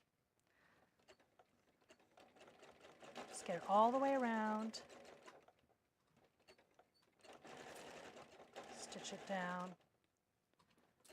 Get this cute little belly patch all stitched up. Match it there. I did a quick little zigzag and then we'll pull the threads off. All right, I'm going to clip my threads. Always got to clip those threads. So from the back you can see my zigzag all the way around. And then from the front, right now, you can see some of those stitches. But what I'm going to do is I'll take my stiletto and I'll fluff them up so that I'm fluffing both the tannish color out from underneath and the white from the edge, pulling off any, this was cut for these kits, they were pre-cut, so I'm just pulling off any little fluff that they didn't get out when they were kitting these up. Sometimes when you go to pick at it like this, that extra fluff that came off when they were cut, but that's just been kind of hanging on there, will come off. So that's just what I was doing there, is taking off any little stragglers. That can happen when you cut the kits at home too. All right, so I'm just briefly fluffing those up. We can do a better job once he's fully formed. I can sit with him and go around and fluff any additional things up. But now you see his cute little belly piece that's been nicely appliqued on, and it was no trouble at all. Okay, so now we've got our back piece and our front piece that are done, and we're going to put those to the side. Now we're going to work on our arms. Now remember, the arms, the two sides were all cut out of the same pattern piece, but we mirrored two. So there are ones that lean this way and ones that lean this way. They have a slight curve to them. So you want to make sure you're matching up your pairs to where those curves are the same. And you see here, we have these notches where we're going to leave openings to turn just like we did with the back. So we're going to put some stay stitches in all 4 of these pieces just on one level. Just like we did with the back, we'll put a stay stitch in here between these and between these before we start stitching everything together. So let me get those stay stitches done. Okay, so all my stay stitches have been done. So I'm just putting these pieces back with their mates. And now what we're going to do is we're leaving these top edges open, and we're going to stitch down to the stay stitching and L bracket out, and then we're going to stitch all the way around and L bracket out, right? So we're going to L bracket out at these and leave these open. So let's pin these up. I'm going to stitch this direction, an L bracket out, and then this direction, an L bracket out there. I want to do this longer edge first. Doesn't really matter which order you do them in, but just we'll get our pins in here and then we'll stitch both of these together.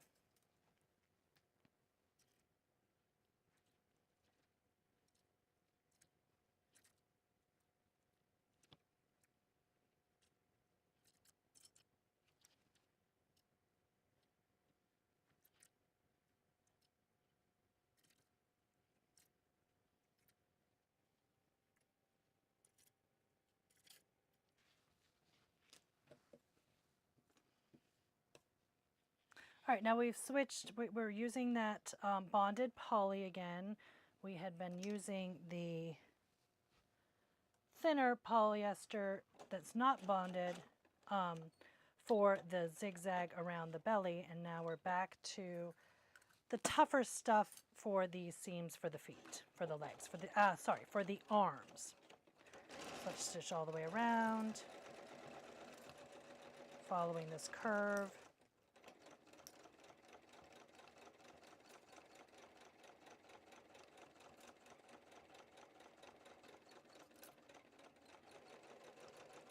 And when we get back to the notches where that stay stitching is, we are going to pivot out just like we did with the opening for the back. Clip. And now we're going to start off the edge. I'm just going to give a couple of stitches. And then I'm taking this pin out because we don't want to accidentally hit that. A back stitch. And again, because we have those stay stitches in there, we can see exactly where that 1/2 inch seam allowance is. So there's no guesswork or tools that we need to use to measure. All right. Now we have our arm nicely sewn all the way around. We've left this opening and we've left the top open, and we're going to turn these right side out. Let me just finish sewing this other one. Okay, we got both of our legs here now. We're going to turn them right side out. Again, I like to use this little tool. You don't have to. Just makes it a little easier. Smooth out those arm shapes. And again, we can come back in later and fluff up any places that didn't get caught in the stitching, but we've got our little spot to stuff these later. Do this one too.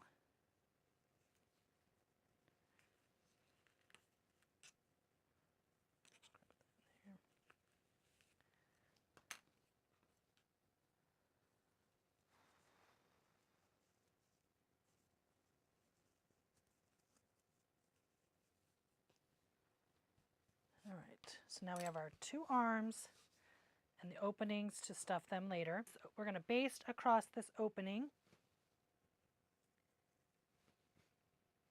Both of those, we're going to baste those flat just within the seam allowance to make sure that when we go to sew them to the body later, that we don't accidentally get one side and not the other. Just keep them nice and even.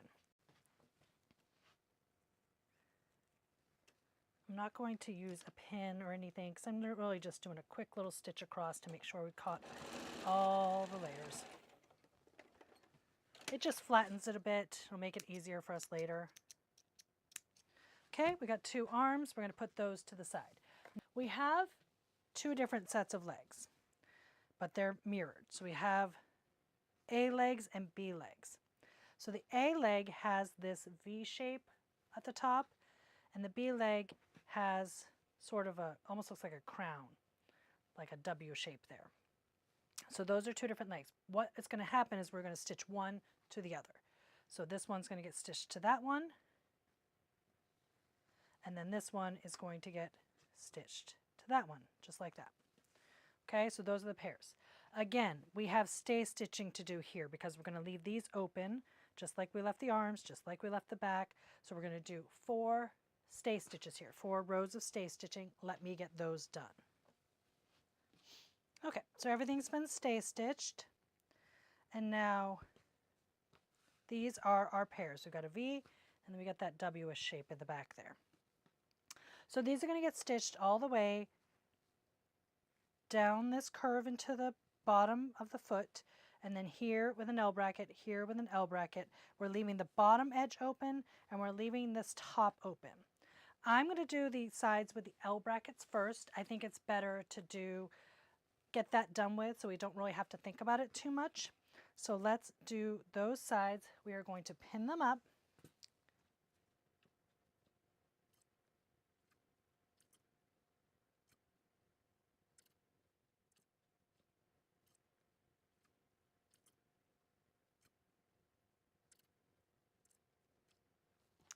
So let's get these stitched. We're using that bonded poly again, 1/2 inch seam allowance.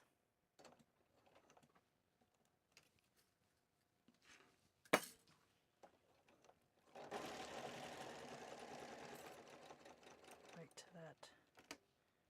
And L bracket off the side.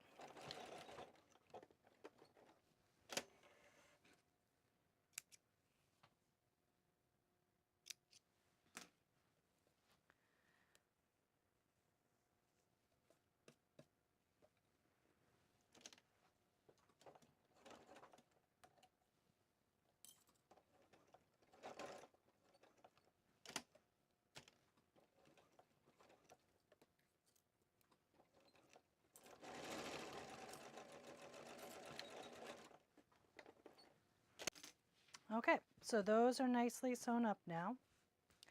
We left our opening there. So now we're going to be stitching down and around this toe. Again, we are not stitching these bottoms closed because we're going to put some feet pads under there. So let's get these pinned up.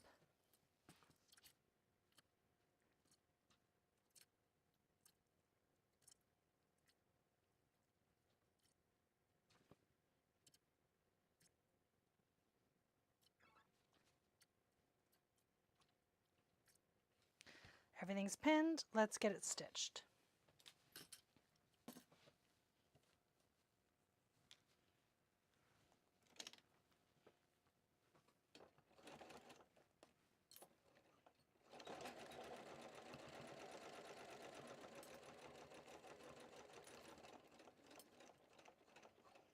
Because this curve is a little sharper, I am going to pivot slightly, just going a little bit and then going around this curve slowly to give it all the definition that's in that shape. So now we've got these two cute boot shapes all sewn up. We've got our holes for turning.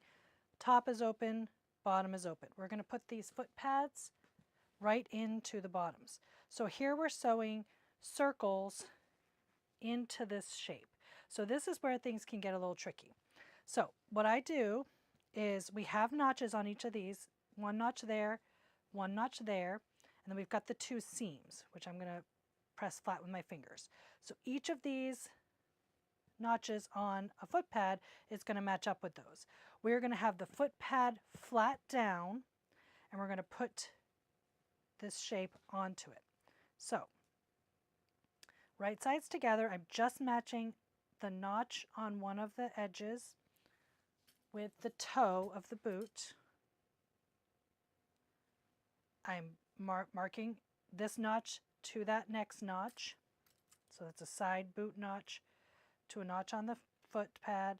And then this back heel to that notch. And then the last notch is a side notch to a side notch. Okay, so we've got those done. But now this is kind of looking like it's collapsed in on itself. How do I sew this? We're going to want to sew this as flat as possible. We want we're sewing from the top, and we want to make this pad to be pretty flat. So what I'm going to do now is, just like I've done a few times before, I'm going to put some pins in as we go around the shape. Putting some pins in.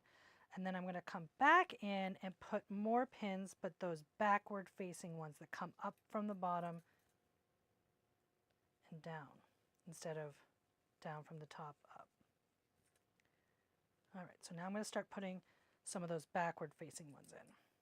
Come up from the bottom down to the top. And you'll see, kind of do every other one, it's going to help make that foot pad on the bottom have a flat shape that's going to be easier to stitch around.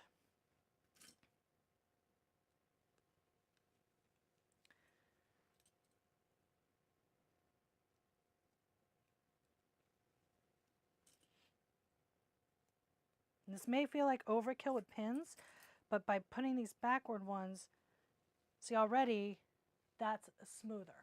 So we're going to be stitching from the top. This guy here will kind of be pushed out of the way, and we're just going to stitch all the way around this foot.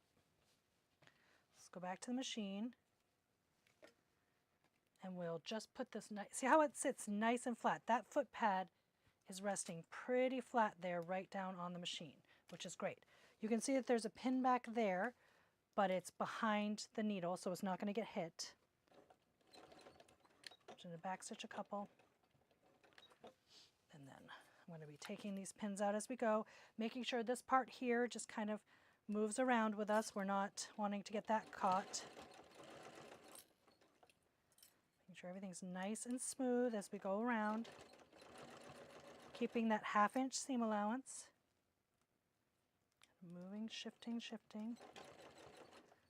Removing pins. Sometimes you need to lift up and smooth. So this part here, I'll just smooth that there within the seam allowance. It looks good. Because we're sewing in a circle, we do have to lift the presser foot once in a while to get things where they need to be.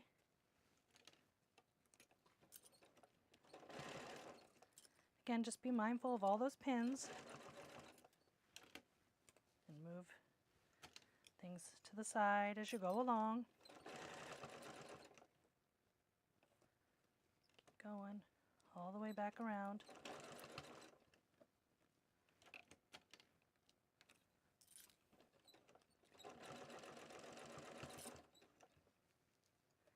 Trying to find my beginning stitches. Here we go. All right. All right, so now we've got that foot pad. One of them sewn on, and see, went all the way around that circle, or really it's like an oval. Got a nice shape all the way around there. Everything was caught, and we've got a great shape. So now we will do the other one and meet back here. Okay, so now we have 2 of these legs done. As you can see, we've got these nice round shaped pads at the bottom. These are those back legs. I'm just going to stick my thumbs in there and turn it right side out with my fingers. You could use the turning tool like we had been doing, but I think it's just as easy to do it this way. And then I'll show you that cute pad is a beautiful oval shape back there. And then if we stick our fingers into this toe part, we've got a nice looking little boot. Okay. And I just kind of go in and I put my fingers over those seams, and I'm just trying to kind of press them flat with my fingers inside, press them open, I should say. And I'm just doing that with my fingers. We've got the opening in the back of the leg that we can use later to stitch everything together. To stuff them later. Yeah, just kind of flatten all those seams. You could also do it before you flip it out, but I like to do it once I have it flipped so that we know everything is in shape, like it has the right shape in there. So again, got that nice oval shape. Let me smooth that out. It's hard to see until it's stuffed. We'll see when it's stuffed later. Put my fingers inside, push that toe out. Same thing with the back. There we go. Okay, so we have both of our legs done. We have both of our arms done, and we've got our front body and the back body all done. So what we're going to do is we're going to temporarily stitch these things onto the front, and then we'll put the back on and stitch it all up. So before we do that, we have to take these back legs, and we're going to just do a basting stitch across the top. So remember, each of these, there was one piece and then another shape, and they had sort of a W at one end and a V at the other. Well, what we do is once we put the seams together, so we're putting like this is the front with the toe, this is the back. If we put that back and front seam together, that front makes a point up here and the back, or sorry, that side points down there, this side points up here. So it's a nice little angle, and then the other one will angle the other direction. This is just, again, another way to get definition in these pieces. So what we're going to do is pin, and then we're just going to baste across the top. Remember, we've got the hole in the back to fluff with, to add the fluff, so we can sew this up. So let me show you. We'll just put some pins in here, put those seams together, match that up. I'm just going to put a few pins because this is just for a basting stitch. It's not to truly hold the entire thing together. We're going to be stitching this completely down into the body in a little bit. So this is just to temporarily hold it all. But again, it's going to allow the legs to sort of sit nicely against that body. So let's go to the machine. I'm not going to bother widening it up to a big basting stitch. I'm just going to stitch it across to hold in place within the seam allowance. So I'm not going the full ½ inch of a seam allowance. I'm just going within it. You certainly can use your stiletto here to help guide the fabric through. We are stitching on the front of the fabric, like the right side, so that can be a little trickier since you can't really see where your stitches are going because of all that fluff. So those are now stitched in, and these, let's see, so we've got, this is the toe, and that's the toe, so we have an angle that way and an angle that way. And the body, this is the front of the body here, and then the arms, the curve should kind of go up, right? So that's how those are going to go on. And now I'll show you how we're going to pin them onto the front of the body. So remember, I'm going to turn this over. On the body itself, on the front, we have markings here. We've got these double markings here and double markings here. And I wrote from the pattern piece itself, leg here. So we know those go between those openings. And then double notches, and I wrote arm. So we can see exactly where these fit in. So I like to lay it out here first just to make sure I've got all the pieces facing the right direction. And now I'm going to turn them sort of right side down onto the piece and place them between those markings, and they should fit nicely. Now I am going to keep the back of my pattern piece on top, so it's really the front piece, but the back side up. The reason I'm doing that is because, as we always say, it's a lot easier to see what's happening from the back than it is with all that fluff showing. So it's going to be a lot easier to stitch our basting stitches across here like this than it would be otherwise. Okay, and what we're doing now is really just basting these in place, because when we go to stitch the back to the front, it will catch those. So again, this piece is going to go, got that like that. This one's going to go like this. So between those notches, I'm pinning these all first because I'm just going to kind of baste them on as we go. Like I'll do them all the way around rather than come back over and pin and back over and pin. I'll just do all this at once so I'm at the machine at the same time.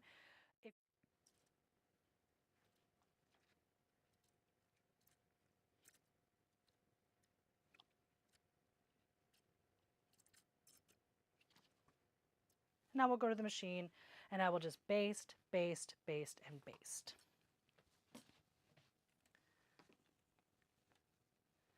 We're going to baste within that seam allowance. I'm not going to bother to get the whole ½ inch seam allowance in there.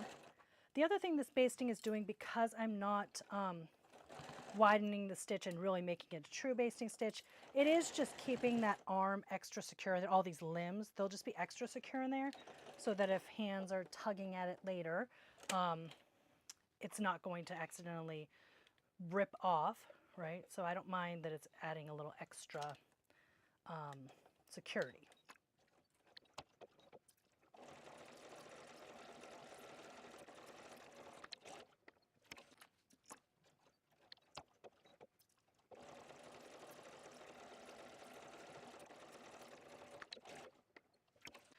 So now we got our little limbs are all on. And just to reiterate, we do have openings for each of these 4 limbs, so they have not been stuffed.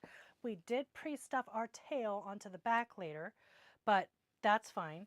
But these limbs did not get pre-stuffed, so we will stuff those later. Okay, so what we're going to do is we are going to tuck these limbs in. So we're going to tuck them in. You could put clips on these or something to make sure they're really out of the way. I just sort of tuck them in and it works out fine. And then we're going to tuck the tail in. You could even kind of push the tail out through that opening if you want. And then this backing is going to get attached to the front. And I'm just going to line this up. And then I am going to pin, because I want to sew around the backing versus around the front. Remember earlier, when we put in, it might have been the tail, whichever one we put in. Remember we had a limb and I was trying to decide if we should put it on the top or if we should sew with the other part on top, and it just worked out a little better to have the other side on top. So I'm going to keep these limbs on the bottom and we're going to sew the backing onto it. Does that make sense? Okay. So I'm going to pin this. I'm going to pin it all the way around because we are going to stitch just from the neck all the way around to the neck. So let me get all this pinned. I'm going to take my time and match notches. I'll start here.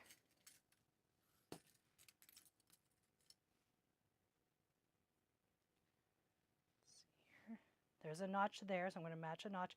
I will come in and fill in with more pins afterward, but I'm just starting with matching my notches.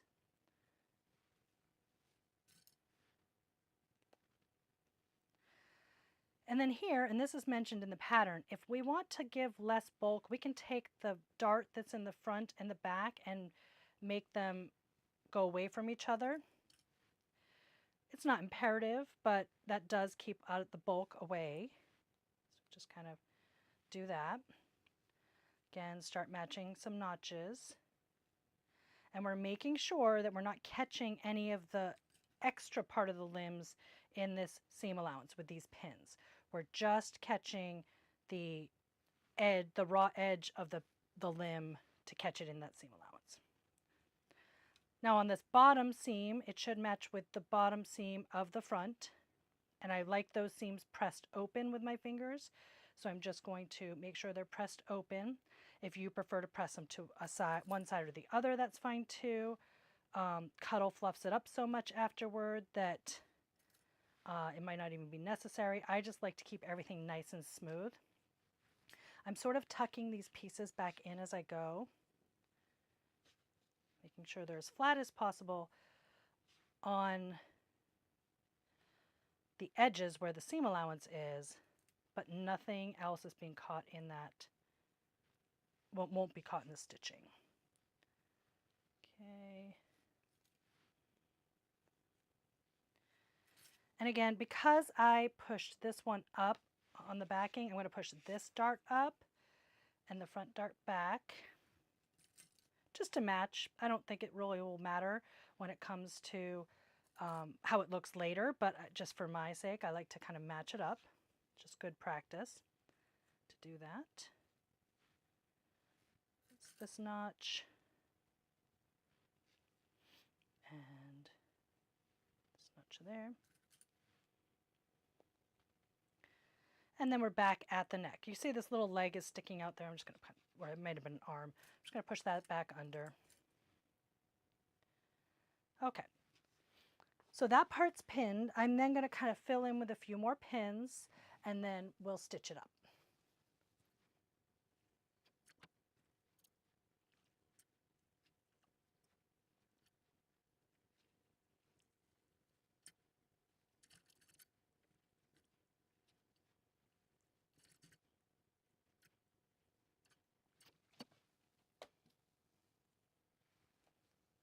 Okay, so we're going to stitch all the way around this.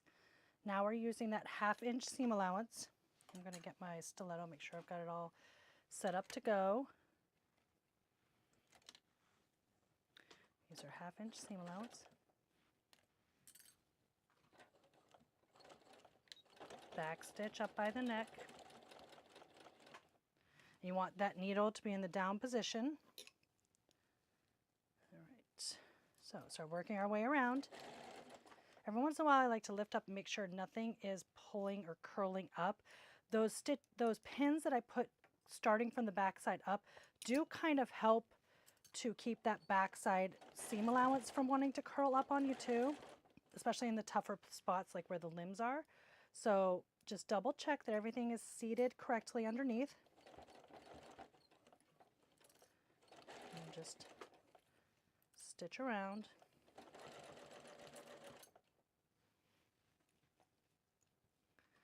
Definitely can slow down when you get to the limbs themselves. Make sure you're catching everything nicely.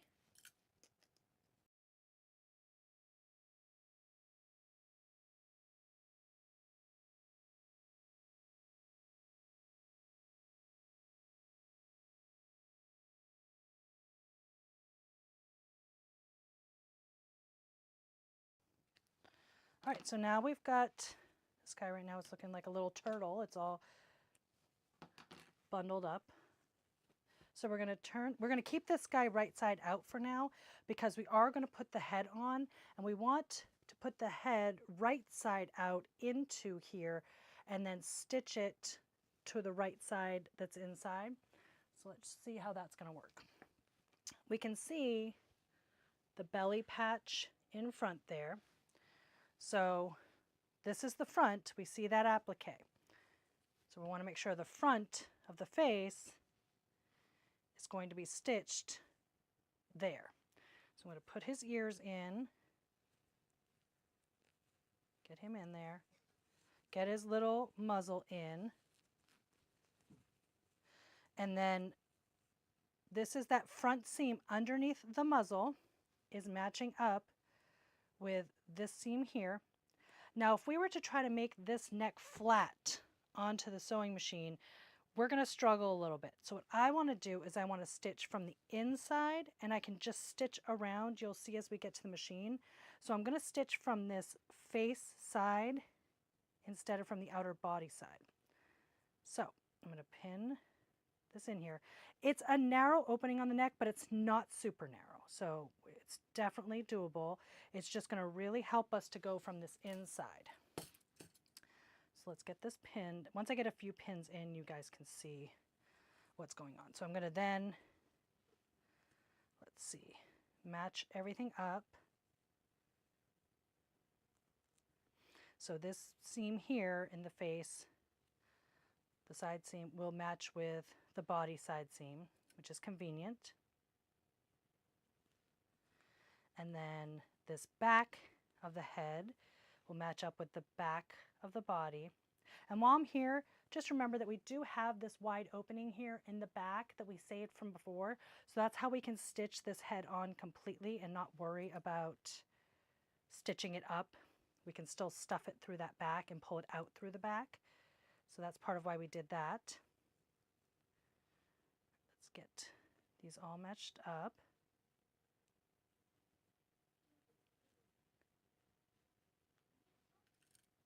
So you get this matched up on the side.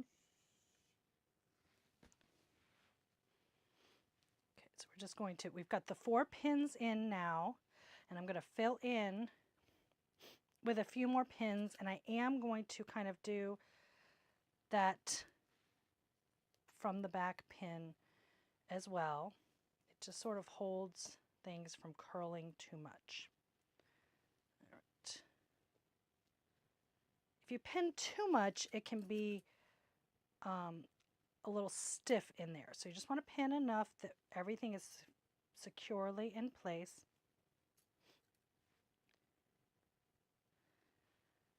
And like I said, the backwards pinning here from the back does kind of help us keep that back edge. That back seam allowance can want to curl down.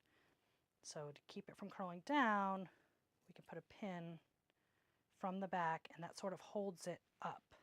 That makes sense. Because the front we can control. All right, so let's get this over to the machine. That's our hole. We're going to be sewing from inside. And let me show you how that works.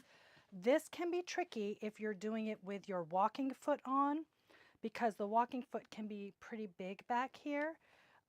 So if your walking foot is not going to fit inside this space, then I recommend trying it without the walking foot and seeing if it feeds through okay. If you've got some sort of AccuFeed system, you can use that because mine is just as wide as this presser foot, so it's okay. You can try it with your presser foot. I'm just saying if you get anything hanging up, that would be the first thing I would try to fix, is to take off the walking foot. Okay, so these pins on top might want to get in the way, but we're just going to kind of hold them outside of the way and get that under there. All right, so, and if they start getting in your way, just push them down. All right, so now we're getting our 1/2 inch seam allowance in here. You want to make sure nothing is in the way of the needle, and no pin is there. We're just going to start. I'm using my stiletto here, and we will just work our way around the inside of this opening. And I'll pause and kind of move the body around. I can squish that body over here and manipulate it without pinching too much these spots with the pins, because I don't want to get stabbed here. With these long pins, you want to make sure the pins are not getting in the way of your needle from that side. And again, just keep slowly working your way around. The pattern suggests that you can hand baste this on first before, so not just pin it, which is also an option. I just wanted to try it for you guys to see how it would look without hand basting it first, with just pinning it. And I think it's going to work. Let's just see. Because part of the issue is those pins do want to get in the way. The upper pins, not even the pins you have here, but the ones that are on top here. All right, so keep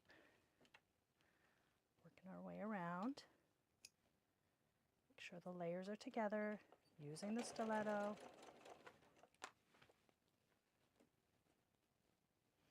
Just trying our best to maintain that 1/2 inch seam allowance.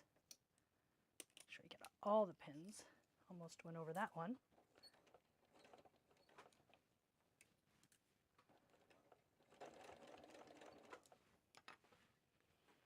Making our way around, we're almost there.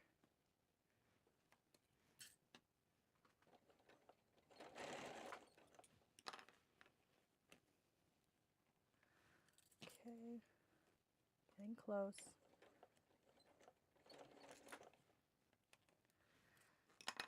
Let's see here. Just a little bit more to go in here. Make sure everything is still nice and even. No puckers. Flat down there. Release it if you have to.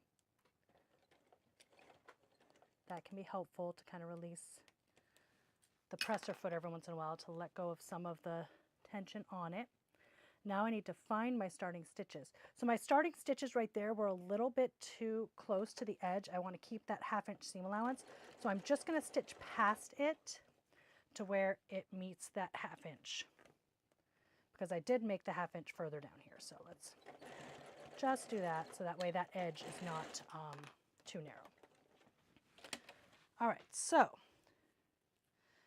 this is on this side of the fabric, and actually that stitching, because we have the stay stitches in there too, but this is the stitch that we did around, and that's actually looking pretty accurate there. So let's look inside. It's a little less than 1/2 inch on some of these spots. That one looks good, but it's still more than 1/4 inch, and so I'm happy with that. I think it's actually really nice and will hold together well. You could, in the spots that look to be a little bit less, you could go back in and stitch over. I wouldn't bother unpicking something like this, because you'll see as we turn this right side out, this is going to look just fine. Like, there's not going to look like there's any deviation, any issues. The fluff will fluff around that neck, and if you took the time to unpick to make it perfect, you'll drive yourself crazy and this isn't cotton. It's not all going to show, so it's not worth trying to make it absolutely perfect. It's going to look great. Okay, so that's done. We're now going to pull his body out from that hole. Remember, we have the L bracket in there, so it's a pretty secure hole, but don't yank it out. That cuddle can stretch. I didn't interface anything in here, so it is stretchable. So just be aware of it. Oh, there goes his head. This is why we gave you a birth certificate, because this is kind of like birthing your stuffed animal. All right, so there's our floppy little Barkley. How adorable is this guy? So, so cute. All right, so there's Barkley. We've got the hole in the back to stuff him. I think he's looking adorable. We joke and we call this sort of the roadkill phase of stuffed animal making because they're so flat. So let's get him stuffed and all fluffed up. We're going to use that Fairfield polyfill. That's our favorite. So we're going to stuff him with that. You'll see I'll stuff parts like the muzzle first, just to make sure that gets nice and full. You don't want to overstuff. These cuddle critters are meant to be squishy and cozy and squeezable. So if you overstuff them, they can get lumpy and bumpy and hard. That polyfill is really soft and luscious, and so we don't want to make him too overstuffed. Once I get the body stuffed and the head, then I will show you guys how I stitch up this back, and then we'll do the limbs last. You could do them in any order you want. I'm just going to do the body first. So let's get this guy stuffed.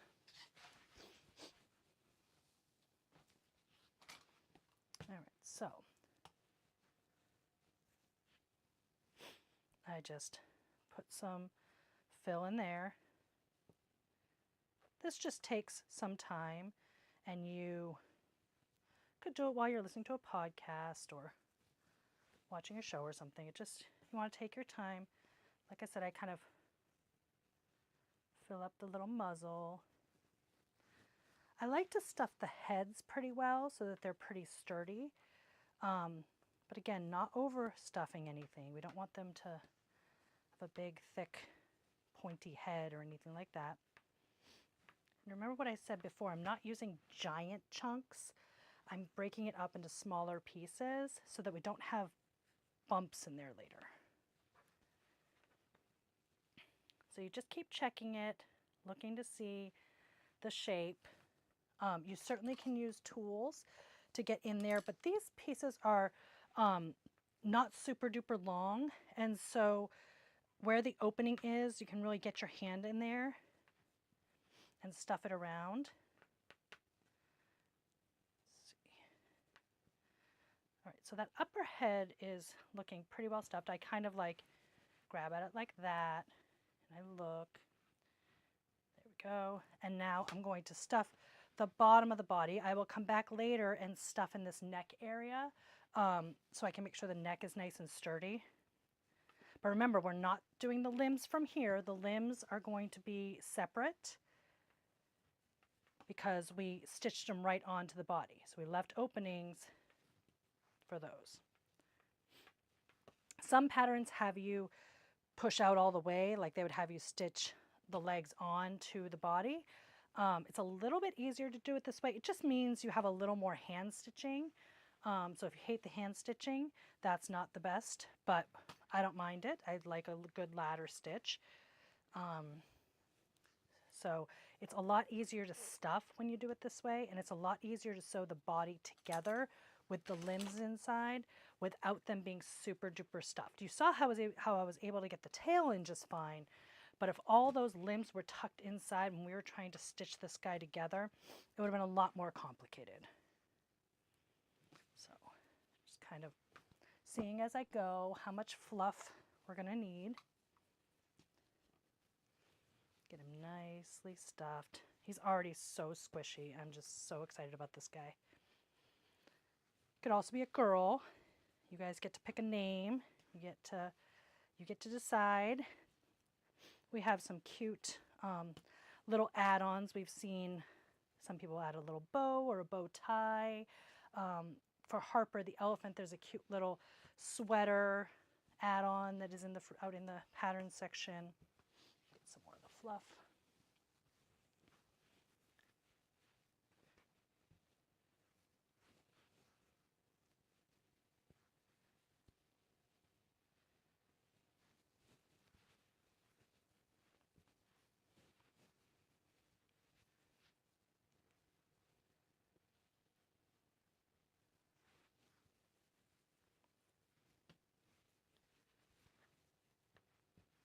So that is getting pretty springy there. So I think that's going to be stuffed enough. I'm kind of, it's almost overstuffed in the belly. I know that looks funny. It's like I'm giving him CPR, but I'm just kind of feeling that belly is very squishy. So I'm going to take some of it and actually put it up into the neck area because I think he's almost overstuffed at this point. You don't want him to spring back so much. You want him to be squishy. Some stuffed animals you want to be more stuffed. I just think this guy, sort of the shape of him is meant to be squeezable. Yeah, I think that's great. What do you guys think about that shape so far? I think his round belly, his cute head, and his head does stand up pretty nicely. So I think the body is holding that head up. That's kind of what you want to check for. You know, do you need to make the neck stronger? And I don't think we do because, again, we want him squishy. And as you squeeze him, if anything, the stuffing will fluff up into the head. So I think we're good to go. What I'm going to do, again, these are not stuffed yet, so we're going to deal with those later. I'm going to show you real quick how I do my ladder stitch. The instructions, it does show you how to do a ladder stitch, and you can certainly check out some videos. What I do is similar to how I did the whip stitching for the nose earlier. I take 2 strands of thread and put the both ends through the needle, and so then on the end here I'm left with a loop. So there's a loop there and 2 threads on my needle. And this is just regular thread. I certainly could use some of that bonded poly thread here. I just wanted my threads to get in there really well. You certainly could do that to make it more secure. So what I'm going to do is I'm trying to find a spot before the opening down here, stick it into the seam allowance, and then I'm putting this needle through that loop like that, and that is going to secure my thread. It's almost like putting a knot in there, and that's nice and secure in there. So now starting, again, we put stay stitching in here. Can you even see that? No, neither can I, but I can feel it, and it's right at that 1/2 inch seam allowance mark. And so, ooh, there I can see it a little bit. Can you see that? So it's right there, I can feel it, so I know where to grab. With a ladder stitch, I'm just going to make a simple like running stitch, one of them there, and then on the other side, just on the other side of the stay stitching, I'm going to make one little running stitch there. And then on the opposite side again, I'm going to move up from where I ended that previous stitch, and you can see that stitch right there. From where I started, I'm going to go up about a stitch length, under, and again, from this is where I ended that other previous stitch, I'm going to go up. And I am, you can see here, I am making my stitch out on the, away from, this is the edge of the fabric, that's the stay stitch, and I'm doing my stitch just past it. So when we seal this up, the stay stitching will be tucked inside of the dog. Oops, I got caught on the tail. And this again is 2 pieces of poly thread thick. I could use that bonded poly, but this is just what I had ready to go on my needle. And you're just alternating sides here. See these little ladders that we're making? Those are going to cinch up to close this opening. I'm just going to show you now, I'm not all the way there, but if I start to pull these, see how those just start to close in on themselves? And you can pull it until it's tight, and now that little seam back there has been done. So that's the first part. I'm going to just keep continuing on doing it from here. Just wanted to show you that. So I'm going to continue on, alternating sides. It's pretty easy to get this ladder stitch up. It's a nice way to just seal up these openings because your stitches aren't visible in the end. Whereas if you did a whip stitch here, you might see your stitches later. Now with Cuddle, because the fibers hide it, like where I appliqued on my nose on the front, the stitches actually do kind of get hidden in those in the pile. But just for best practice, I still like to do a ladder stitch with the stuffed animals because you won't feel the bumps on the back. You still would feel it if you did a whip stitch, but these stitches will end up inside the puppy, and so you don't feel them later. So I'm just keeping my finger kind of inside there because I'm trying to feel where my stitches are. And now I'm at the point where my finger doesn't really fit in. So I can see those stitches sort of. I can see the stay stitches, I mean. And I'm just sort of trying to capture. And now that's where the actual seam is, where we backstitched. In fact, there is a little thread, which I'm going to clip now because otherwise that one's going to drive me crazy poking up there once I pull this closed. So that's a thread from where we were stitching earlier. So I'm just going to snip that now so I don't, I snipped a little bit of the cuddle there, that's okay. Okay, so now there's no more place to stitch, so I'm now going to pull this thread. Again, you can see it just made a nice clean backing there. You certainly can come through with your stiletto and fluff that up later, that nice back seam. But now that's all the way sealed. So what I do here is I will just do a few more stitches through. So that one there, pull it nice and tight. Then, in order to secure this thread, I am going to go right back down where I was. I'm kind of going through the fluff, and I am going away from the opening. And without pulling it too hard, it's like pulled through over to here. Now I'm going to go right back to where I came through, kind of do it again. I'm just doing this in a couple places so that thread can be into the stuffing down there, just sort of getting that end. And then I will do one little knot. I'm going to do it too thick, like 2 little lumps thick. And then I'm going to put this one back through over here, and I will pull that one. You can hear it snap as it goes in. So that knot is in there. I work that out. So you're not yanking it. If you yanked it, this section would start sticking in, and it would sort of give you some definition, like if you were trying to make markings on a face or something. You're just trying to hide that thread. So now I'm going to snip this thread. There you go.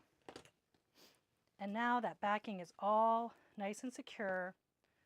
And we have our little Barkley body nicely sewn up. That's the back. You can see that backing looks great. And now I'm going to stuff out the limbs. We're going to do them the exact same way. Put the stuffing in, stitch up each opening, and then we'll show what he looks like at the very end.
Okay, Barkley is all stuffed and super cute. Let's show you what he looks like. There he is. He's got his little eye patch there. Nice and squishy body, squishy limbs, little toes. Super cute. And remember, my tail I have pointing down. The pattern has it pointing up, I think is equally as cute. It's hard to see there, but let's see if the overhead view. He does still sit down with his tail like that. Another thing I didn't do was put the patch in there. There is not a patch. The Made with Love label. So the little Made with Love label can fit right here under the tail on the back. And the next one I make, I will include that. I didn't see it in the instructions anywhere, so I completely forgot to put it in, but I didn't want to put it at this bottom seam here because it would show through to the front. I think a perfect place for it is right underneath the tail. So if you want that Made with Love label, remember that's the care label. That tells you how to wash him in cold water, no fabric softener, same as we do with all of our Cuddle. No fabric softener, no dryer sheets, air fluff. He's not super overstuffed, so he should dry pretty quickly. That's the great thing about Cuddle is this can just go right in the wash. You want to be careful with the safety eyes, can bang around in your washer and get kind of dented or muddled if you're not careful. But if you've got those applique eyes on, you're all set. So yeah, I will put that label on underneath the tail next time. But other than that, he's all set to go. If this is your first Cuddle stuffed animal, congratulations.